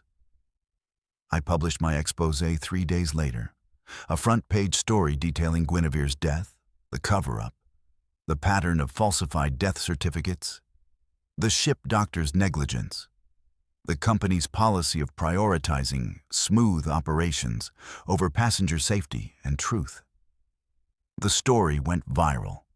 Major news outlets picked it up. Norwegian Cruise Line was forced to respond. Guinevere's family sued. And within weeks, 23 other families came forward with similar stories. It became a class action lawsuit. During discovery, internal emails were revealed, showing that Norwegian's corporate office had explicit policies about minimizing death reporting, about managing deaths to avoid disruption, about falsifying documentation to protect the company's reputation. The settlement was $40 million, one of the largest cruise line settlements in history. Dr. Adya lost his medical license. Several executives lost their jobs. I won a National Journalism Award for investigative reporting. But it came at a cost. I received death threats, Norwegian and other cruise lines tried to blacklist me. I was banned from sailing on multiple cruise lines. Industry lobbyists tried to discredit me, called me sensationalist, said I was destroying jobs and harming the tourism industry. My mother was traumatized by the experience. She refuses to take cruises now, has nightmares about Guinevere, feels guilty for not pushing harder when Guinevere first complained about chest pains. We've both been in therapy, processing the emotional weight of what we uncovered. But our family also grew closer through this crisis. Roman saw his father fight for truth and justice. He's now considering journalism as a career. The story led to congressional hearings, new maritime laws requiring immediate family notification when passengers die, mandatory reporting to authorities at the next port, independent autopsies for suspicious deaths, criminal penalties for falsifying death certificates. The cruise industry fought these regulations hard, but public pressure was too strong. I wrote a book about the experience. It's being adapted into a documentary. I've become an advocate for maritime safety and passenger rights. I speak at conferences. I work with families who've lost loved ones on cruises and suspect cover-ups. I've helped expose similar cases on other cruise lines. The work is important, but it's also exhausting and emotionally draining. I still struggle with what I call ethical trauma. The psychological burden of knowing that while I was on vacation, relaxing by the pool, Guinevere and others were dying and being erased, their families being lied to. And if I hadn't been there, if my instincts hadn't kicked in, those deaths would have remained hidden. Those families would never have known the truth. It's a heavy responsibility.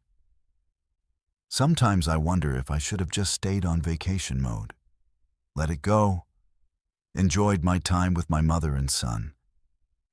But then I remember Guinevere's face across the dinner table, the way she talked about her grandchildren, the way she trusted the ship's doctor who dismissed her, the way she died alone and was erased like she never existed. And I know I did the right thing. Journalism isn't just about reporting facts. It's about giving voice to those who've been silenced, about holding power accountable, about fighting for truth even when it's uncomfortable and costly. Guinevere's family thanked me. They said knowing the truth, having justice, being able to properly grieve, it mattered more than any settlement. That made it worth everything, every threat, every sleepless night, every therapy session. Because in the end, Guinevere mattered. Her death mattered, and she deserved better than to be covered up and forgotten by a company that cared more about vacation vibes than human dignity. I was 24 years old and thought I knew how to take care of myself. I just graduated from college, landed my first real job in marketing, and decided to celebrate with my first solo international trip. A 7-day Caribbean cruise seemed perfect. Adventurous, but safe. A chance to prove my independence before starting my career. I'm Claire. And in August 2023, I boarded Royal Caribbean's Allure of the Seas in Galveston, excited and confident. But what happened on that cruise shattered me in ways I'm still working to heal. I was targeted, drugged, and assaulted by a predator who'd been doing this for years. And when I tried to report it, I discovered that Royal Caribbean knew about him, had received multiple complaints, and chose to protect his VIP status instead of warning passengers like me. I grew up in a small town in Ohio, good family, sheltered childhood. College was the first time I'd really been on my own, and I thrived, made friends, got good grades, learned to navigate the world. Or so I thought. Looking back now, I realize how trusting I was, how naive about the dangers that exist, how unprepared for someone who saw that innocence as an opportunity. My parents were nervous about me traveling alone, but I assured them I'd be careful.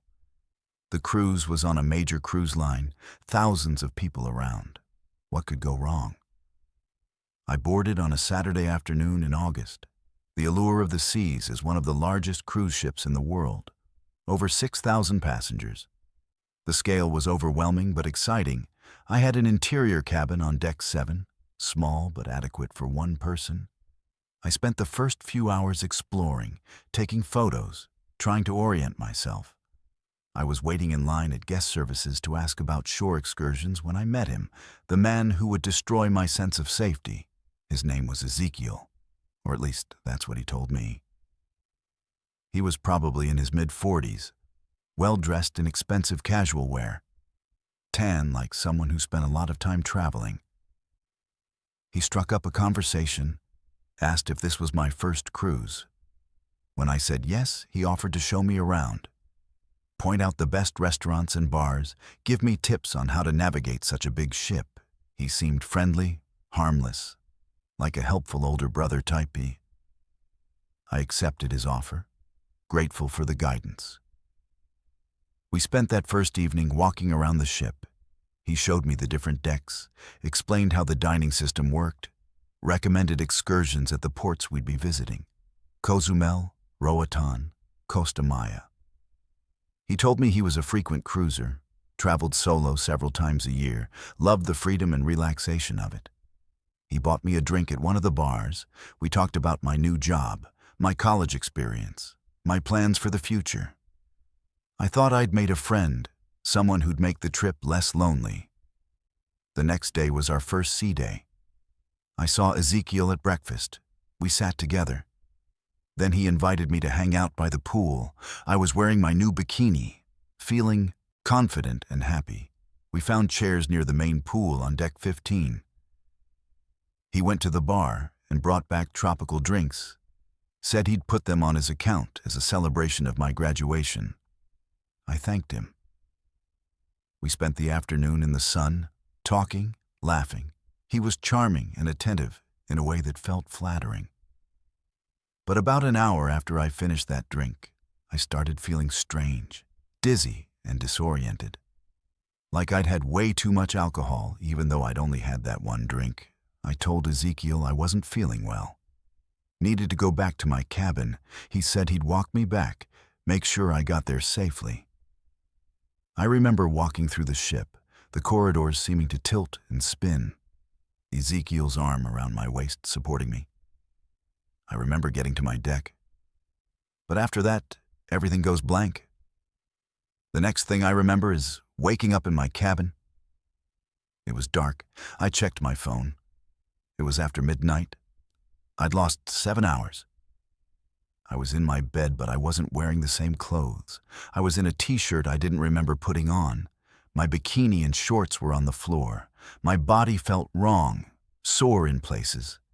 I had bruises on my thighs and arms. My head was pounding. I felt nauseous. And there was a terrible knowing feeling in my gut. Something bad had happened to me, something I couldn't remember. I spent that night curled up in bed crying, trying to remember, trying to piece together what happened.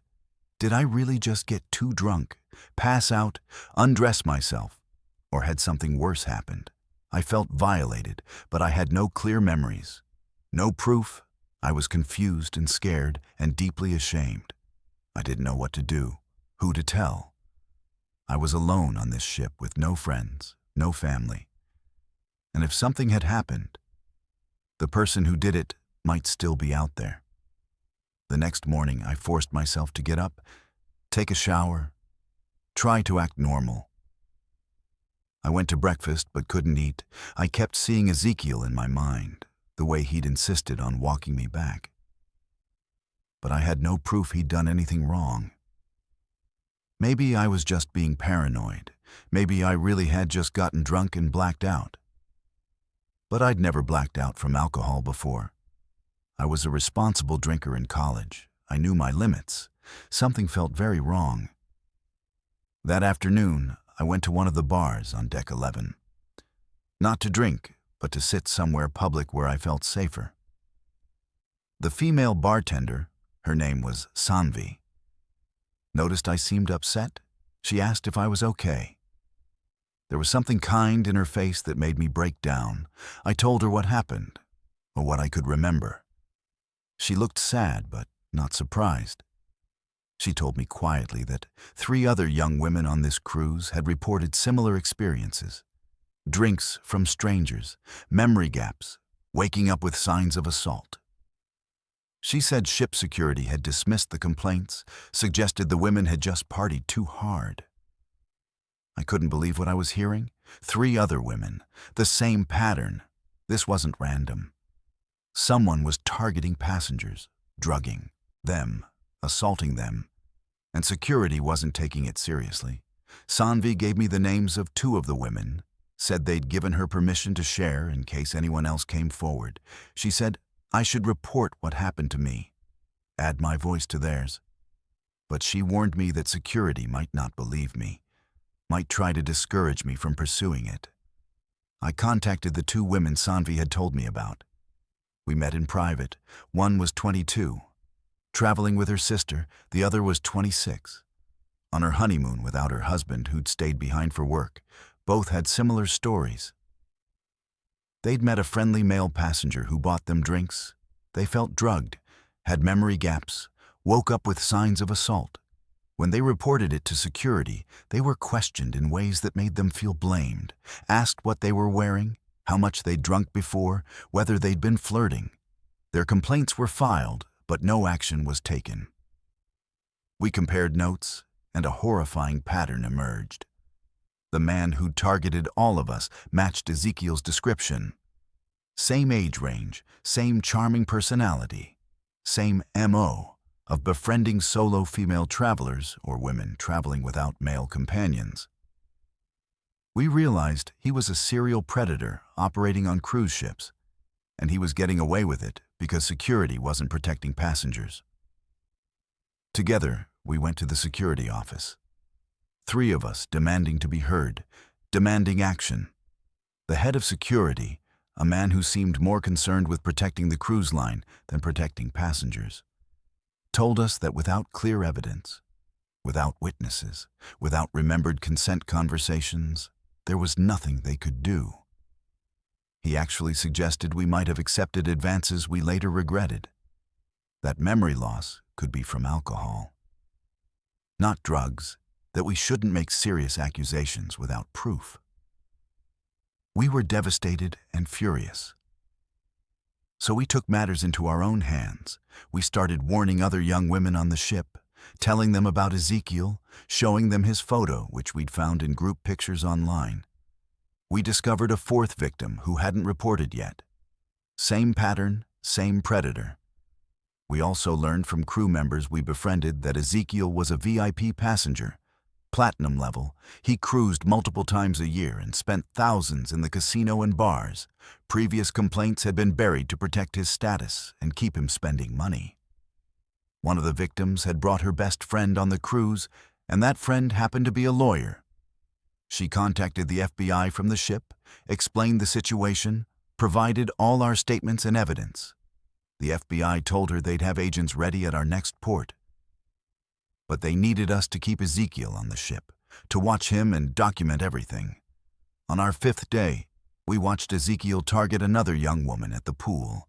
We saw him buy her a drink, watched as she started acting disoriented. About 30 minutes later, he was helping her walk toward the elevators when we intervened. All 4 of us surrounded them.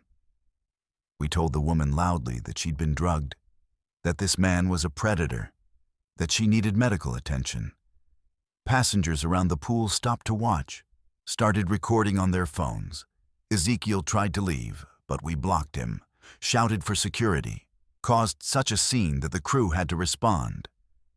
This time, security couldn't dismiss us. There were too many witnesses, too many phones recording. The woman we'd saved was taken to medical, and blood tests confirmed she'd been drugged with rohypnol. Ezekiel was finally detained, confined to his cabin for the remainder of the cruise. But only because we'd forced the issue, because we'd made it impossible for them to ignore. When we docked at our final port, FBI agents boarded and arrested Ezekiel. He was charged with multiple counts of sexual assault and drug facilitation. During the investigation, 15 more victims came forward. Women from previous cruises who'd been too ashamed or scared to report. Internal emails from Royal Caribbean executives were uncovered, showing they'd known about complaints against Ezekiel for over 3 years, but had chosen to protect him because of his VIP status and spending. The cover-up was systematic and deliberate. The 4 of us became the face of what the media called the Cruise Ship Me Too movement. We gave interviews, testified about our experiences, pushed for changes in how cruise lines handle assault complaints. Royal Caribbean eventually settled our lawsuit for an undisclosed amount. But money couldn't fix what had been broken. I entered intensive trauma therapy when I got home. I was diagnosed with PTSD. I have nightmares, panic attacks, severe trust issues. I can't be alone with men I don't know well. I can't drink in public without spiraling into fear. I carry mace everywhere. I obsessively check locks. I'm hypervigilant about my surroundings in ways that exhaust me. The shame was the worst part, even though I knew intellectually that I wasn't to blame. Emotionally, I kept questioning my choices. Why did I accept that drink? Why did I trust him? Why didn't I see the warning signs? Therapy has helped me understand that predators are skilled manipulators, that they target trust and innocence, that what happened wasn't my fault.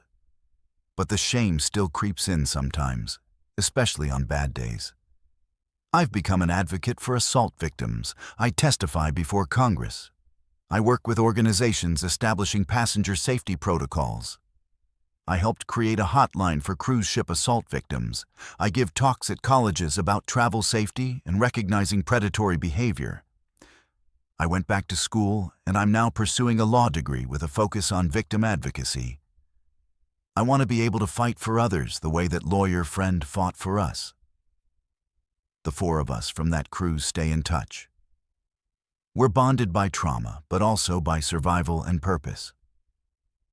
We support each other through the hard days, celebrate small victories in healing, remind each other that speaking up mattered, that we saved other women from becoming victims, that our voices created change, even though the cost was high. I wrote a memoir about my experience. It's being published next year. Writing it was painful but cathartic, forcing me to confront every detail, every emotion, every moment of that cruise. But it also helped me reclaim my story, to take control of the narrative instead of letting shame and fear control me. Recovery isn't linear. I have good days and bad days.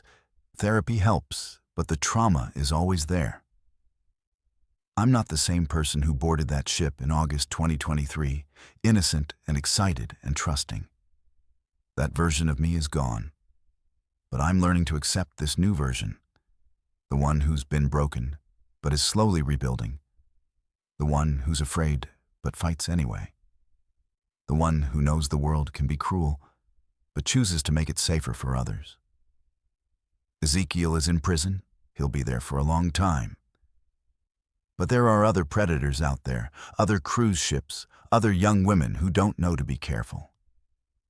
And that's why I keep speaking, keep fighting, keep working to change a system that protects perpetrators and silences victims.